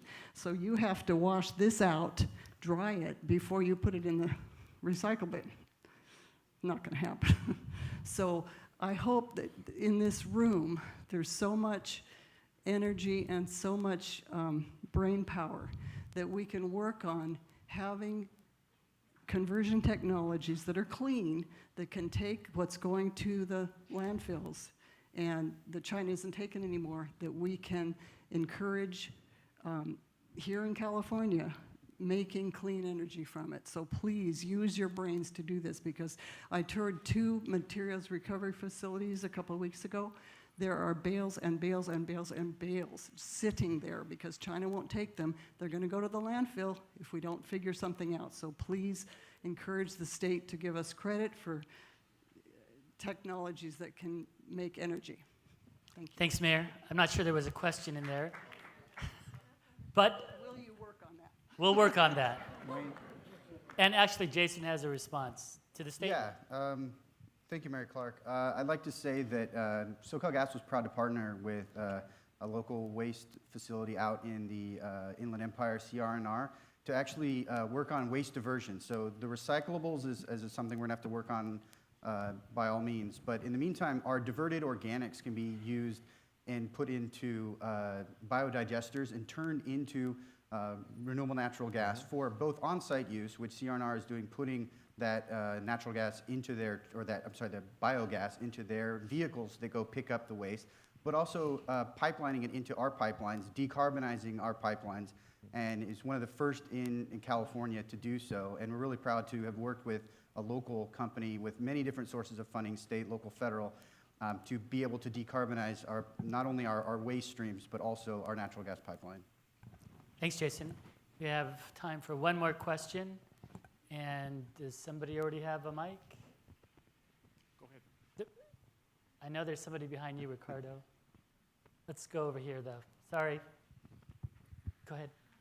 Hi, Nina Kapoor, Coalition for Renewable Natural Gas. Thank you so much to those of you who identified renewable natural gas as a good sustainable transportation fuel, because I really, of course I'm biased, but I think it is. I have a question about those of you who are advocating for a zero emissions only policy, and what I wonder is, who is working on where all of this electricity is going to come from under a high electrification scenario? Because I really see the potential to simply shift emissions from these local communities that are living along transportation corridors to those disadvantaged communities living around power plants. Yeah, and just really quickly, that's a very big part of the equation on the zero emissions conversion, specifically of our fleet. And as I alluded to earlier, when the autonomous vehicle question came up, yes, it's cleaner congestion, right? But someone else is producing that electricity that may not be clean. But the good news for that is that we've been trying to get into as many coalitions and consortiums as we can to get into not only advocating but ensuring that fuel, that electricity fuel, is actually coming from renewable sources as much as we can. DWP, for example, kudos to them, and the City Council had passed for 100% renewable.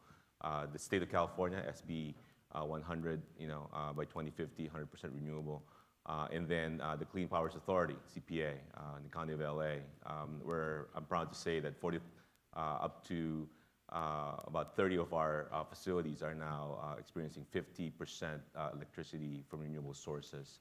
So there's a lot of that work, but at the same time, there's a lot of constraints that we're also struggling with in terms of not only the production of renewables, but also the transmission of the renewable electrons into where they need to be in, and then operation and maintenance of those in the future. So, and that's why I mentioned earlier that as we transition to zero emissions technology by 2030, to your coalition, we are looking at renewable energy gas as the short-term solution, benefit all different communities we work in, and then look at whatever comes up in the next few more years as viable zero emissions technologies, in addition to those that we already know now.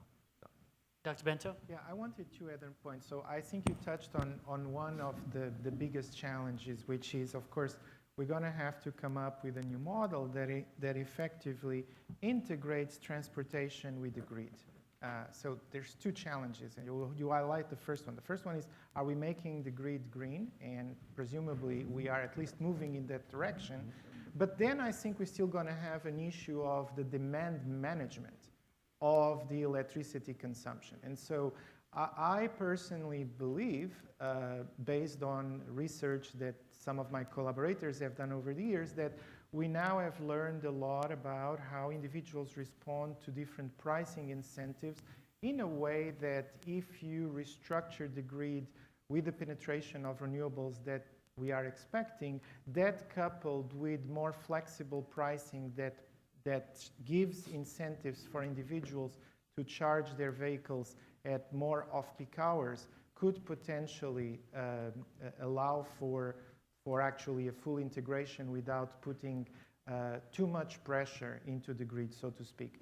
The other point on the technologies, so for a very long time, and again, coming from training in economics, I was always of the impression that we just set the prices right and let technologies appear.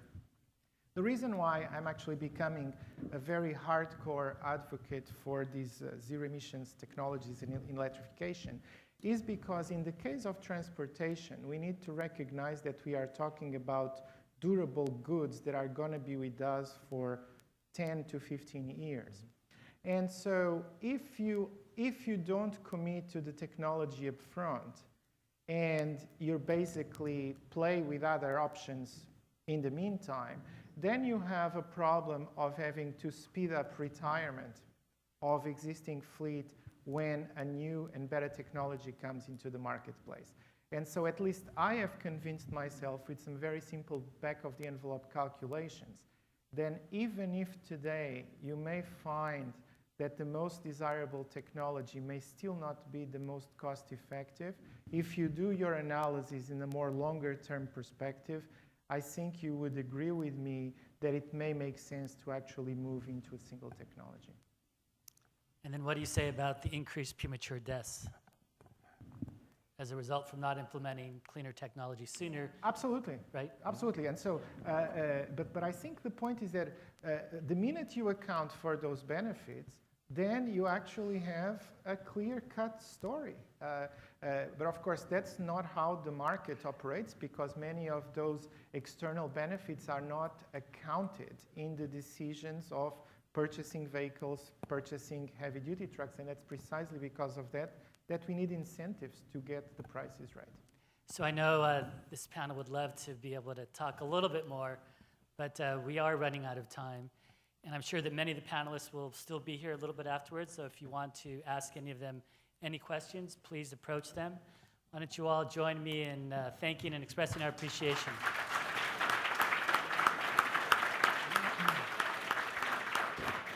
Great, man. Nice meeting you. Very good. Good.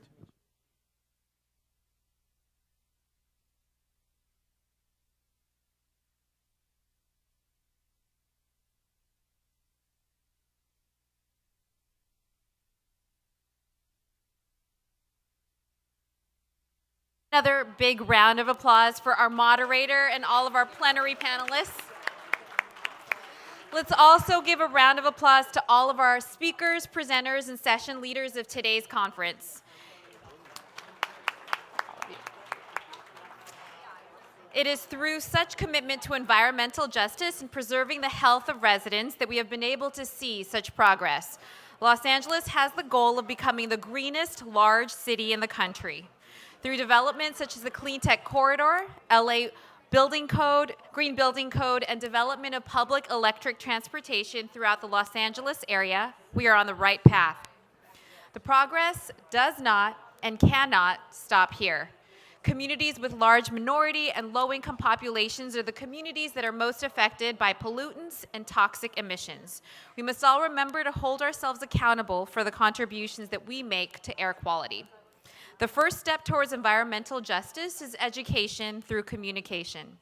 The future of environmental justice begins here. Southern California will continue to make changes around how we conduct business, travel, and share our resources to make our cities healthier and greener. As our program comes to an end, I'd like to thank you all for joining us today. Thank you again to all of the sponsors that made this event possible. We can give a...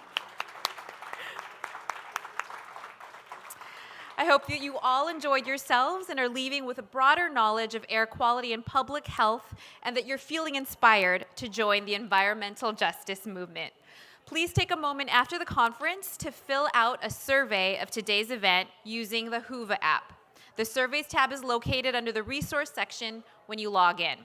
We appreciate your effort in giving us insight into today's event. In the spirit of sustainability and recycling, we invite the person with the closest birthday to today to take the centerpiece home. In closing, thank you all again for coming. And on behalf of the South Coast SCAQMD and their Environmental Justice Community Partnership, thank you for spending the day with us. See you next year. Thank you.